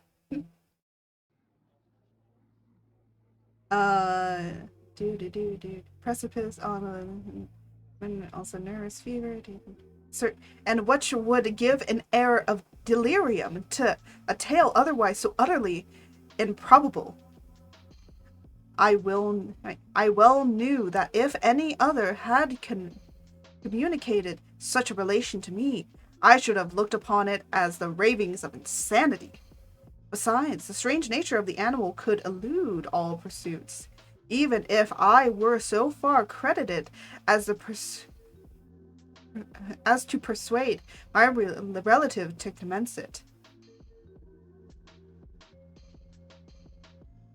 I'm malleable. Good. It's good that you're malleable. You'll need it in this chat.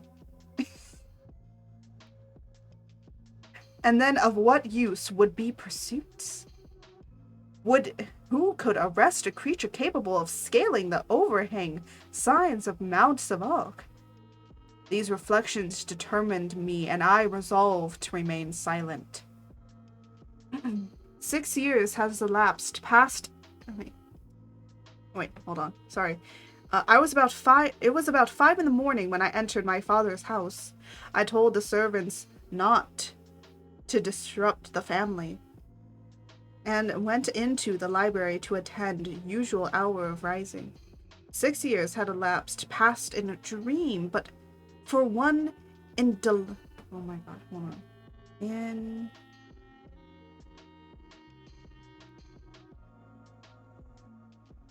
oh, uh, indecubable trance, and I stood in the same place where I last embraced my father before my departure for England.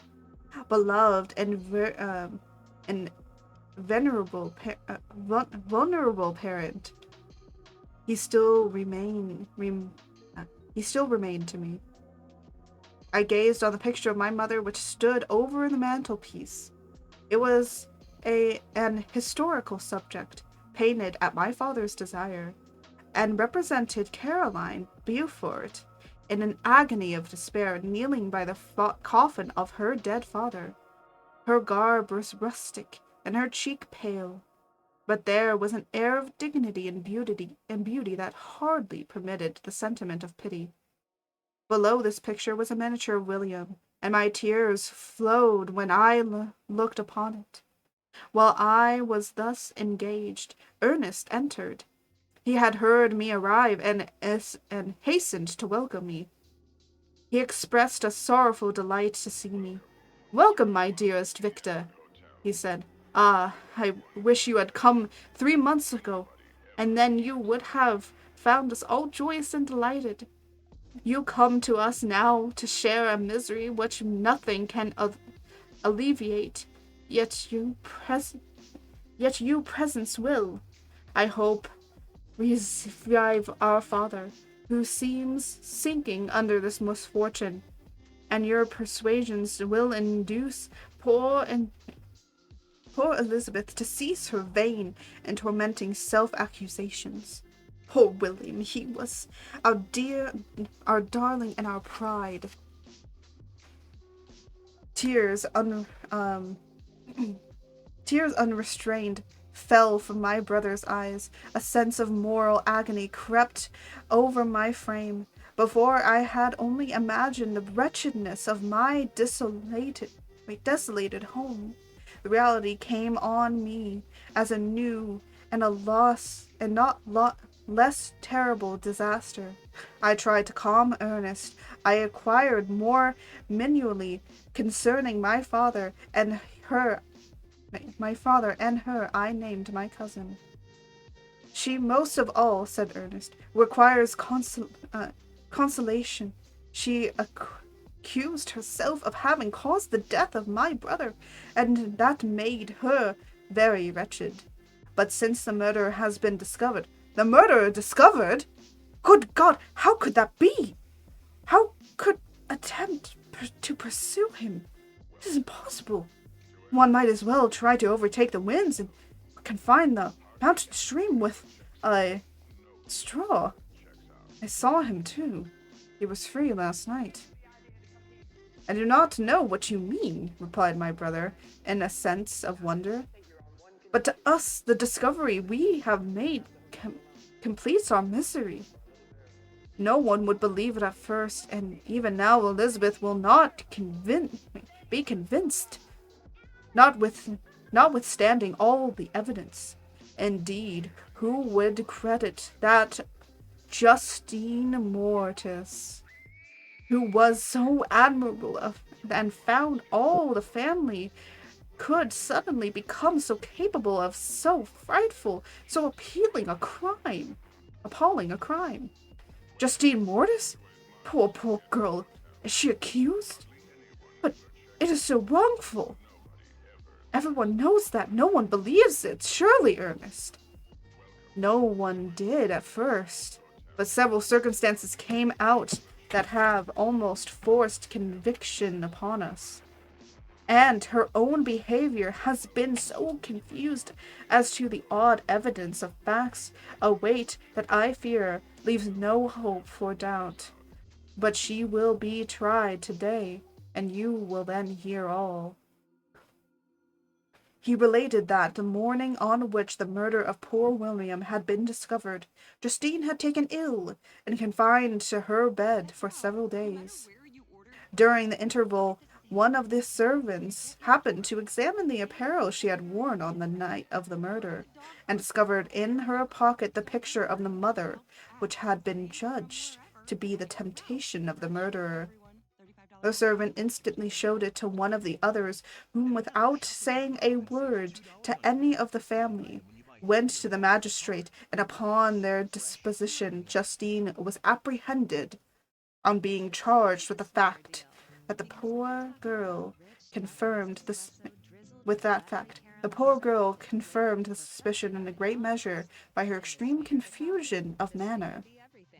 This was a strange tale, but it did not shake my faith, and I replied earnestly, "You are all mistaken. I know the murderer.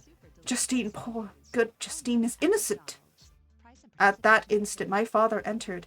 I saw unhappiness deeply impressed on his countenance, but he endeavored to welcome me cheerfully, and after we had examined on our mournful greeting, would have introduced some other topic than that of our disaster, had not Ernest exclaimed, "Good God, Papa! Victor says that he knows who was the murderer of poor William."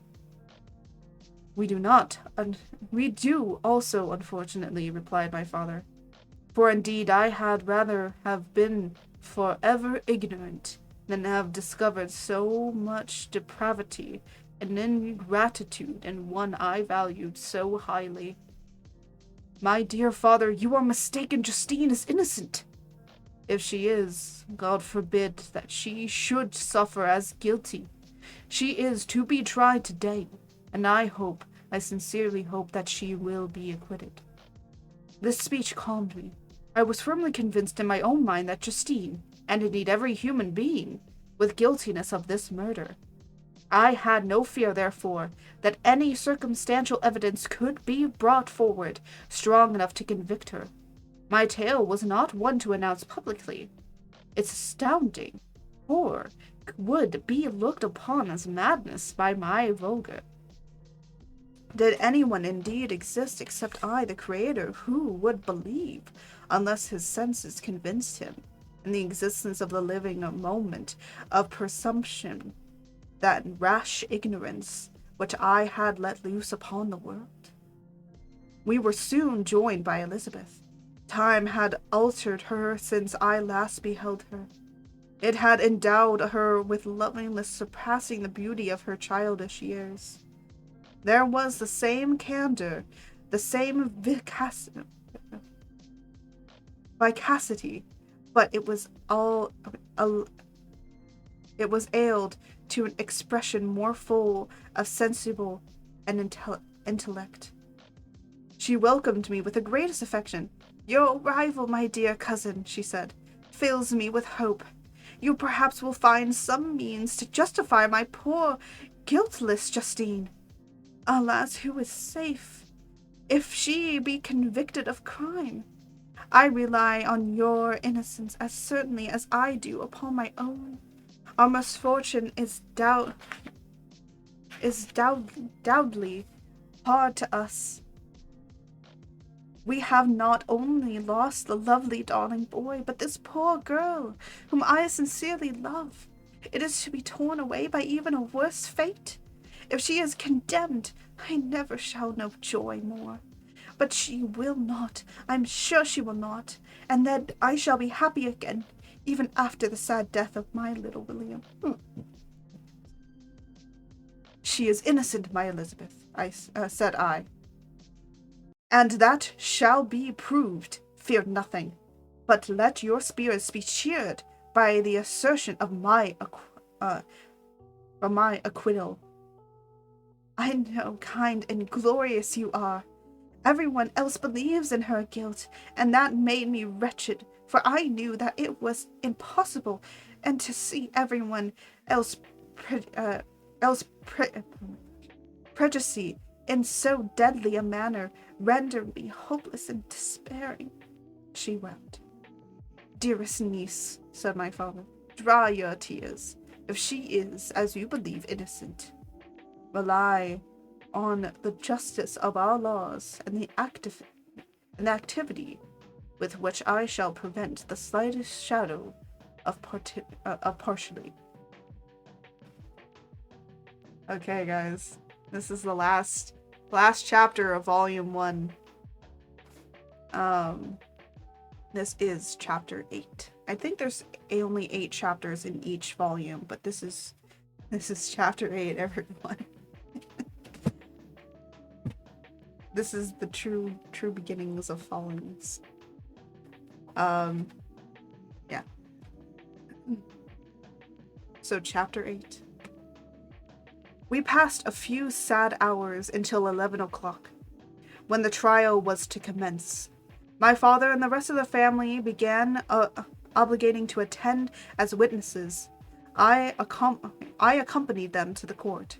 During the whole of this wretched mockery of justice, I suffered living torture. It was to be decided whether the result of my curiosity and lawless devices would cause the death of my fellow beings.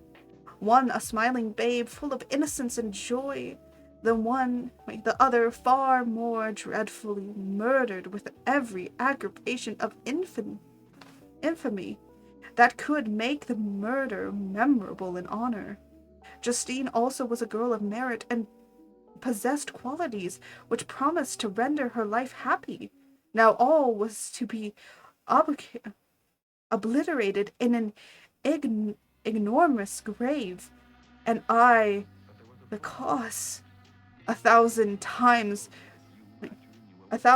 rather would I have confessed myself guilty of the crime ascribed to Justine, but I was absent when it was committed, and such declaration would be considered as the ravings of a madman, and would not have exculpated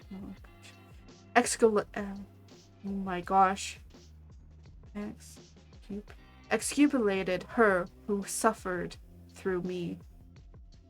The appearance of Justine was calm. She was dressed in mourning, and her countenance, always engaging, was rendered by the solemnity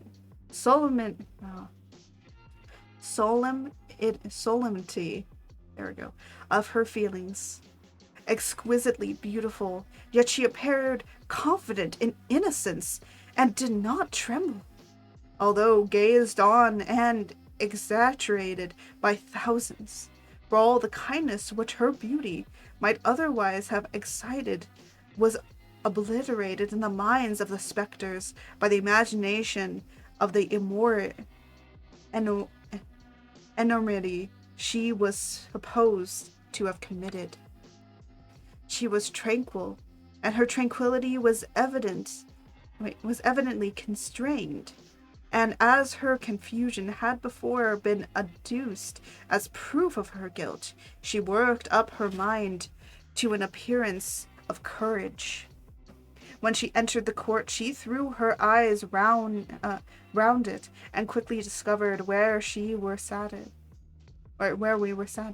A tear seemed to dim her eye when she saw us, but she quickly recovered herself, and look of sorrowful affection seemed to arrest her utter guiltlessness. The trial began, and after the advocate against her had stated the charge, several witnesses were called, several strange facts combined against her, which might have strangled anyone who had not such proof of her innocence as I had. She had been out the whole of the night on which the murder had been committed. Towards morning had been perceived by a market woman not far from the spot where the body of the murdered child had been afterwards found. The woman asked her what she did there, but she looked very strangely and only returned to a confused and unintelligible answer. She returned to the house about 8 o'clock, and when on inquired where she had passed the night, she replied that she had been looking for the child and demanded earnestly if anything had been heard conceiving him. When shown the body, she fell into violent hysterics and kept her bed for several days. The picture was then produced, which the servant had found in her pocket, and when Elizabeth, in a flattering voice, proved that it was the same which an hour before the child had been missed. She had placed around his neck, and a murmur of horror and indication filled the court. Justine was called on for the defense. As the trial proceeded, her countenance had altered. Surprise, horror, and mystery were strongly expressed. Sometimes she struggled with her tears, but when she was desired to plead, she collected her powers and spoke in audience, although variable voice. God knows how, she said, how entirely I am innocent. But I do not pretend that my protestation,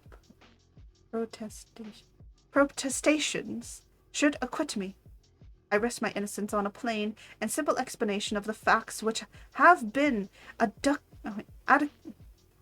had been adduced against me, and I hope the character I have always borne will incline my judges to favorably interpretation where my circumstance appears doubtful of suspicion. She then related that, by the permission of Elizabeth, she had passed the evening of the night on which the murder had been committed of the house of my aunt at Chanel, a village situated at about a league from Geneva. On her return at about 9 o'clock, she met a man who asked her if she had seen anything of the child who was lost. She was alarmed by this account and passed several hours in looking for him. When the gates of Geneva were shut, and she was forced to remain several hours of the night in a barn belonging to a cottage, being unwilling to call up the inhabitants to whom she was well known. Most of the night she spent here watching. Towards morning she believed that she slept for a few minutes. Some steps disturbed her, and she awoke. It was dawn, and she quitted her asylum, that she might again endeavor to find my brother. If she had gone near the spot where that body lay, it was without her knowledge. That she had been bewildered when questioned by the market woman was not surprising, since she had passed a sleepless night, and the fate of poor William was yet uncertain. Concerning the picture, she could not give no account. I know, continued the unhappy victim, how heavily and faintly this one circumstance weighs upon her, but I have no power of explaining it, and when I expressed my utter ignorance, I am only left to conjecture concerning the probabilities by which I might have been placed in my pocket. But here also I am checked. I believe that I have no enemy on earth, and none surely would have been so wicked as to destroy my wantonly. Did the murderer place it there? I know of no opportunity afforded him for doing so.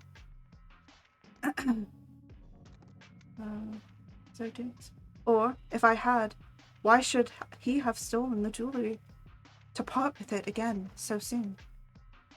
I commit my cause to justice of my judges, yet I see no room for hope. I beg permission to have a few witnesses examined concerning my character, and if their testimony shall not overweigh my supposed guilt, I must be condemned, although I would pledge my salvation on my innocence. Several witnesses were called, who had known her for many years, and they spoke well of her, but fear and hatred of the crime of which they supposed her guilty rendered them tenuous and unwilling to come forward.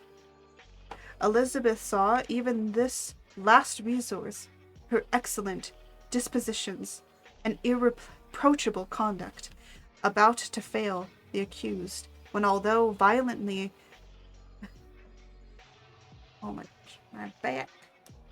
my back, my arms, and my hands, oh my gosh. Sitting here for now going on almost 2 hours. Yep. When violently agitated, the desired permission to address the court.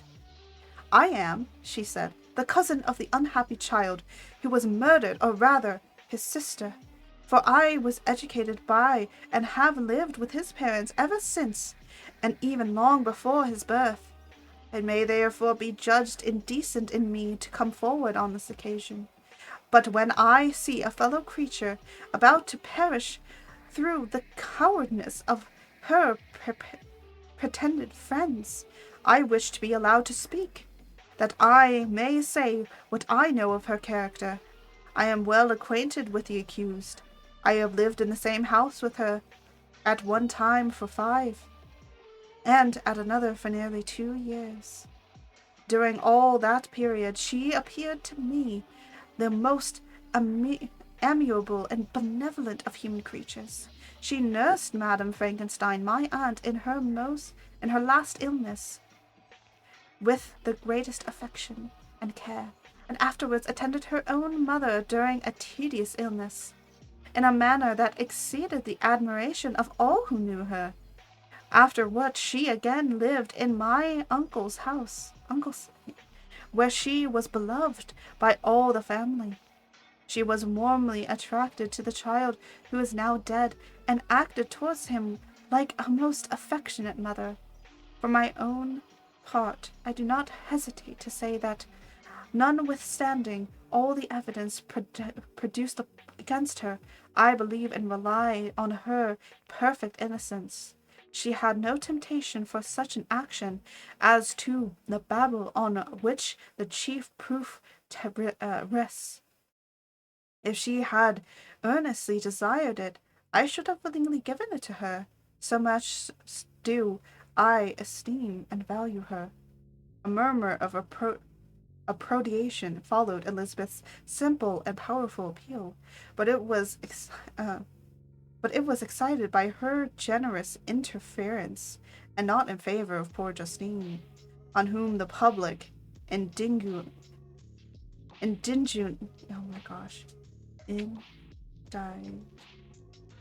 indignation was turned with renewed violence, charging her with blackest ingratitude. She herself wept as Elizabeth spoke, but she did not answer. My own agitation and anguish was extreme during the whole trial. I believed in her innocence. I knew it. Could the Damon who had, I did not for a minute doubt, murder my brother, also in his hellish sport, have betrayed the innocents to death and ignominy? I cannot sustain the horror of my situation, and when perceived that the popular voice and the counteress of the judges already condemned my unhappy victim, I rushed out to the court in agony. The tortures of the accused did not equal mine. She was sustained by innocence, but the fangs of remorse tore my bosom and would not forego their hold. I passed the night of unmingled wretchedness. In the morning I went to the court, my lips and throat parched. I dare not ask the fatal question, but I was known, and the officer guessed that the cause of my visit, the ballots, had been thrown. They were all black, and Justine was condemned. I cannot pretend to describe what I then felt. I had before experienced sensations of horror, and I have endeavored to bestow upon the adequate expressions, but words cannot convey an idea of the heart-sickening despair that then endured. The person to whom I addressed myself added that Justine had already confessed her guilt. That evidence, he observed, was hardly required in so glaring a cause, but I am glad of it, and indeed none of our judges will like to condemn a criminal upon circumstantial evidence, be it ever so decisive. This was strange and unexpected intelligence. What could it mean? Had my eyes deceived me? And was I really as mad as the whole world would believe me to be, if I disclosed the subject of the suspicious? I hastened to return home, and Elizabeth eagerly demanded the results. My cousin, replied I, it is decided, as you may have expected. All judges had rather than 10 innocent should suffer, than that one guilty would escape. But she has confessed. This was a dire blow to poor Elizabeth, who had relied with firmness upon Justine's innocence. Alas, said she, how shall I ever again believe in human goodness? Justine, whom I loved and esteemed as my sister, how could she put on those smiles of innocence only to betray? Her mild eyes seemed incapable of any severity of guilt or gully, and yet she committed a murder? Soon after we heard that poor victim had expressed a desire to see my cousin. My father wished her not to go, but said that he left it to her own judgment and feelings to decide. Yes, said Elizabeth, I will go, although she is guilty, and you, Victor, shall accompany me. I cannot go alone. The idea of the visit was torture to me, yet I could not refuse. We entered the gloomy prison chamber, and beheld Justine sitting on straw at the farther end. Her hands were manacled, and her head rested on her knees. She rose, seeing us enter, and when we were left alone with her, she threw herself at the feet of Elizabeth, weeping bitterly. My cousin wept also. Oh, Justine, said she, why did you rob me of my last consolation? I relied on your innocence, and although I was then very wretched, I was not so miserable as I am now. And do you also believe that I so very, very wicked? Do you also join with my enemies to crush me, to condemn me as a murderer? Her voice was suffocated with sobs. Raise, my poor girl, Elizabeth said. Why do you kneel if you are innocent? I am not one of your enemies. I believe your guiltiness, notwithstanding every evidence, until I heard that you had yourself declared your guilt. The report you said is false, and be assured, dear Justine, that nothing can shake my confidence in you for a moment, but your own confession. I did not confess, but I confessed a lie. I confess that I might obtain absolution, but now the falsehood lies heavier at my heart than all my other sins. The God of heavens forgive me. Ever since I was condemned, my confessor has besided me. He threatened and menaced me until I almost began to think that I was the monster that he said I was. He threatened to excommunication and hellfire. In my last moments, I continued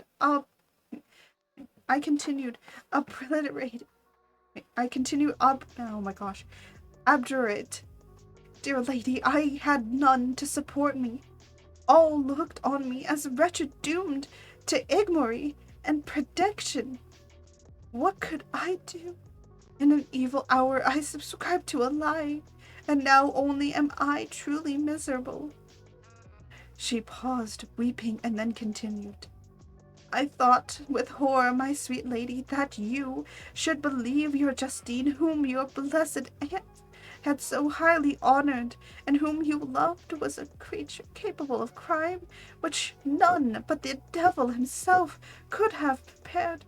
Dear William, dearest blessed child, I soon shall see you again in heaven, where we shall all be happy, and that consoles me, going as I suffer ignominy and death. Oh, Justine, forgive me for having one moment distrusted you. Why did you confess? But do not mourn, dear girl. Do not fear. I will prove your innocence. I will melt the stony hearts of your enemies. By my tears and prayers you shall not die. You, my brave fellow, my companion, my sister, perish on the scaffold. No, I never could survive so horrible misfortune. Justine shook her head mournfully. I do not fear to die, she said. That pang is past. God raises my weakness and gives me courage to endure the worst. I leave a sad and bitter world. If you remember me and think of me as one of the unjustly condemned, I am resigned to the fate awaiting me. Learn from me, dear lady, to submit in patience to the will of heaven. During the conversation, I had retired to a corner of the prison room, where I would conceal the horrid anguish and pursuit and that possessed me. Despair. Who dared talk of that? The poor victim who on the moor was to pass the awful boundary between life and death felt not, as I did, such deep, the bitter agony. I gnawed my teeth and ground them together, uttering a groan that came from my inmost soul. Justine stared. When she saw who it was, she approached me and said, "Dear sir, you are very kind to visit me. You, I hope, do not believe that I am guilty." I could not answer. "No, Justine," said Elizabeth. "He is more convinced of your innocence than I was. For even when he heard that you had confessed, he did not credit it. I truly thank him. In these last moments I feel the sincerest gratitude towards those who think of me with kindness. How sweet is the affection of others to such a wretch as I am. It removes more than half of my misfortune, and I feel as if I could die in peace. Now that my innocence is acknowledged by you, dear lady, and your cousin. Thus the poor sufferer tried to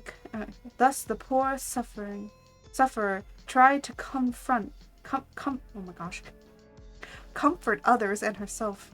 She indeed gained the resignation she desired. But I, the true murderer, felt never dying, whom alive in my bosom, which allowed of no hope or consolation. Elizabeth also wept and was unhappy, but hers also was the misery of innocence, which I, like a cloud that passes over the fair moon, for a while hides but cannot tarnish its brightness. Anguish and despair had permeated into the core of my heart. I bore a hell within me which nothing could extinguish. We stayed several hours with Justine, and it was with great difficulty that Elizabeth could tear herself away. "I wish," cried she, "that I were to die with you. I cannot live in this world of misery." Justine assumed an air of cheerfulness, while she with difficulty, repressed her bitter tears. She embraced Elizabeth and said, in a voice of half-suspended emotion, "Farewell, sweet lady, dearest Elizabeth, my beloved and only friend. May heaven in its bounty bless and preserve you. May this be the last misfortune that you will ever suffer. Live and be happy, and make others so."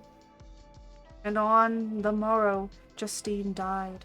Elizabeth's heart, rendering eloquence, failed to move the judges from their settled conviction in the criminality of the sanity sufferer. My passionate and indignant appeals were lost upon them. And when I received their cold answers and heard the harsh, unfeeling reasoning of these men, my proposed avowal died away on my lips. Thus I might proclaim myself a madman, but not revoke the sentence passed upon my wretched victim. She perished on the scaffold as a murderer. From the tortures of my own heart I turned to contemplate the deep and voices of grief of my Elizabeth. This also was my doing, and my father's woe, and the desolation of the late so smiling home. All was the work of my thrice accused hands. Ye weep, unhappy ones, but these are not your last tears. Again shall you raise the funeral wail, and the sound of the lamentations shall again and again be heard. Frankenstein, your son, your kinsman, your early, much-loved friend, he who would spend each vital drop of blood for your sakes, who has no thought nor sense of joy, except as it is mirrored also in your dear countenances, who would fill the air with blessings and spend his life in serving you. He bids you weep, to shed countless tears, happy beyond his hopes, if thus exorable fate be satisfied, and if the destruction pause before the peace of the grave has succeeded to your sad torments. Thus spoke my prophetic soul, as torn by remorse, horror, and despair. I behold those I loved spend vain sorrow upon the graves of William and Justine, the first hapless victims to my unhallowed arts. And that is the end of Volume 1 of Frankenstein. Oh my goodness, that only gets worse from here, folks.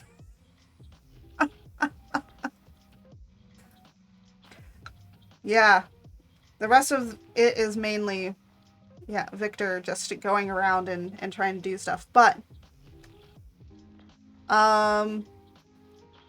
next week we will dun. Yes, I know, right? Next week I'll probably read the first 4 chapters of volume 2. So I'll read the first 4 chapters. And then that will be the end of the readings of Frankenstein, unless you would like them to continue into November, where I will continue to read all of Frankenstein. Because if you guys really do want that, then yeah, I'll continue reading it. We have, yeah, let me see. I think each volume. Great reading. Thank you. I have been told I read very well. I've been told by many people I don't have that monotone reading. Okay, so every volume, it seems, has... Oh my gosh. Volume 2 has 9 chapters in it. Again, the chapters are really small. They're very small. They're like, you know, 5... max about 5-6 pages. So, pretty small pages. Anyways, let me see. And then volume 3 has probably the most amount considering things. Oh no. Wait, what? Really? Only has like 6 chapters?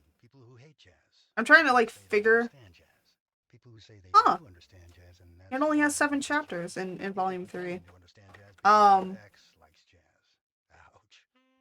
But yes, thank you, Daiko. Thank you. But yeah, if you guys really want me to continue reading this, I would really love to read it. So continue reading it to you guys through that of November. And actually, so I have a few announcements to say. First off, November is actually my birthday month, and I will be having a little birthday celebration.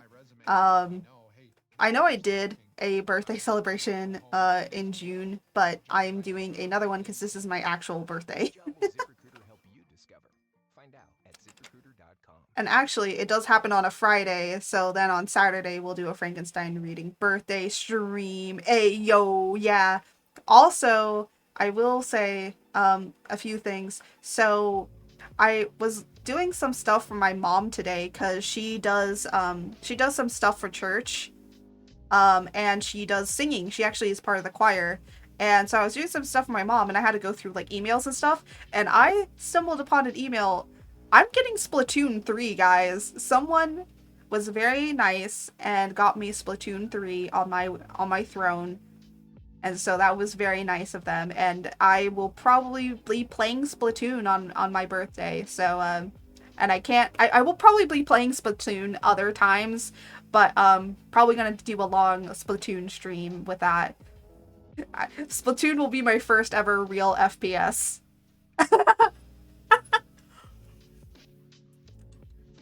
But yeah, I can't wait for having a little birthday stream. And yeah, and I'll if you guys, you know, again, if you guys really want this to continue, just like next Friday, I'll probably do a poll at the end of stream and just kind of ask, you know, do you guys want to continue, yes or no? And if yes wins, then yeah, we'll continue on with reading through Frankenstein.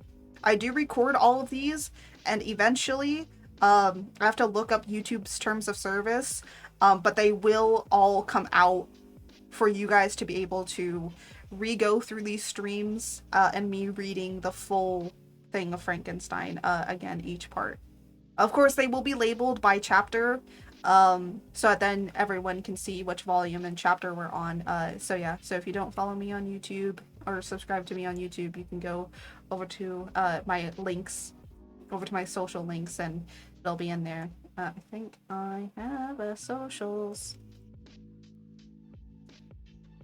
Here you go.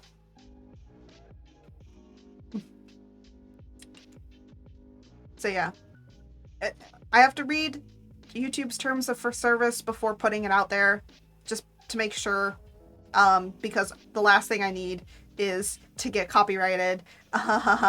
So there is that. But yeah, so without a further ado, thank you all so much for watching. But now we gotta go and find somebody to raid. Going from something super peaceful to maybe something something else.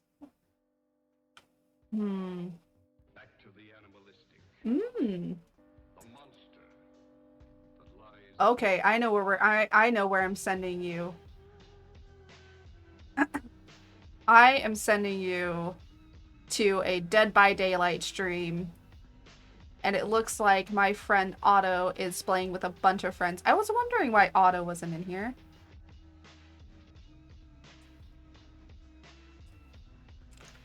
Thank you, Daiko. Thank you, thank you, thank you. You have a great stream too. And one day I gotta catch your stream again. Your stream was fun. Your stream was cool. I gotta catch people's streams. I'm so not great at catching people's streams, and I'm super sad because like I try. But anyways, let us get the raid. So these are the raid messages. This is the non-sub raid. And then the sub.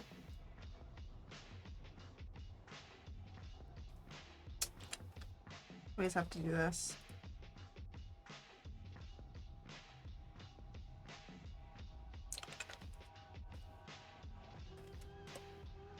And yeah, we're gonna raid my my good friend.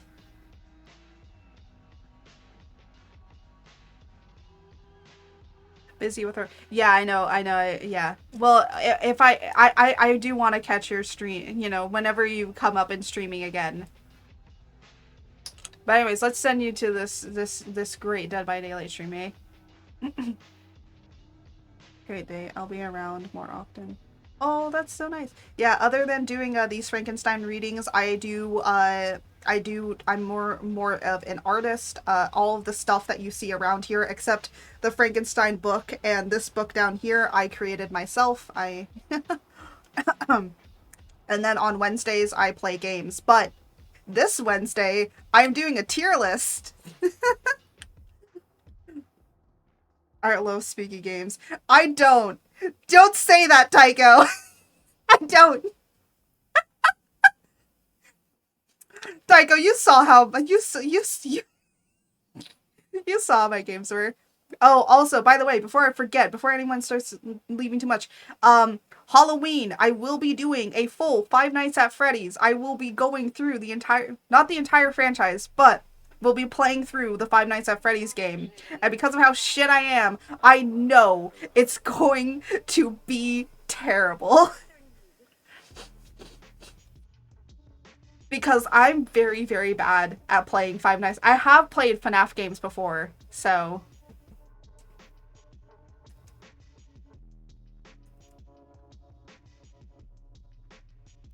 I have played FNAF games before, but yeah. So on Monday, which will be October 31st.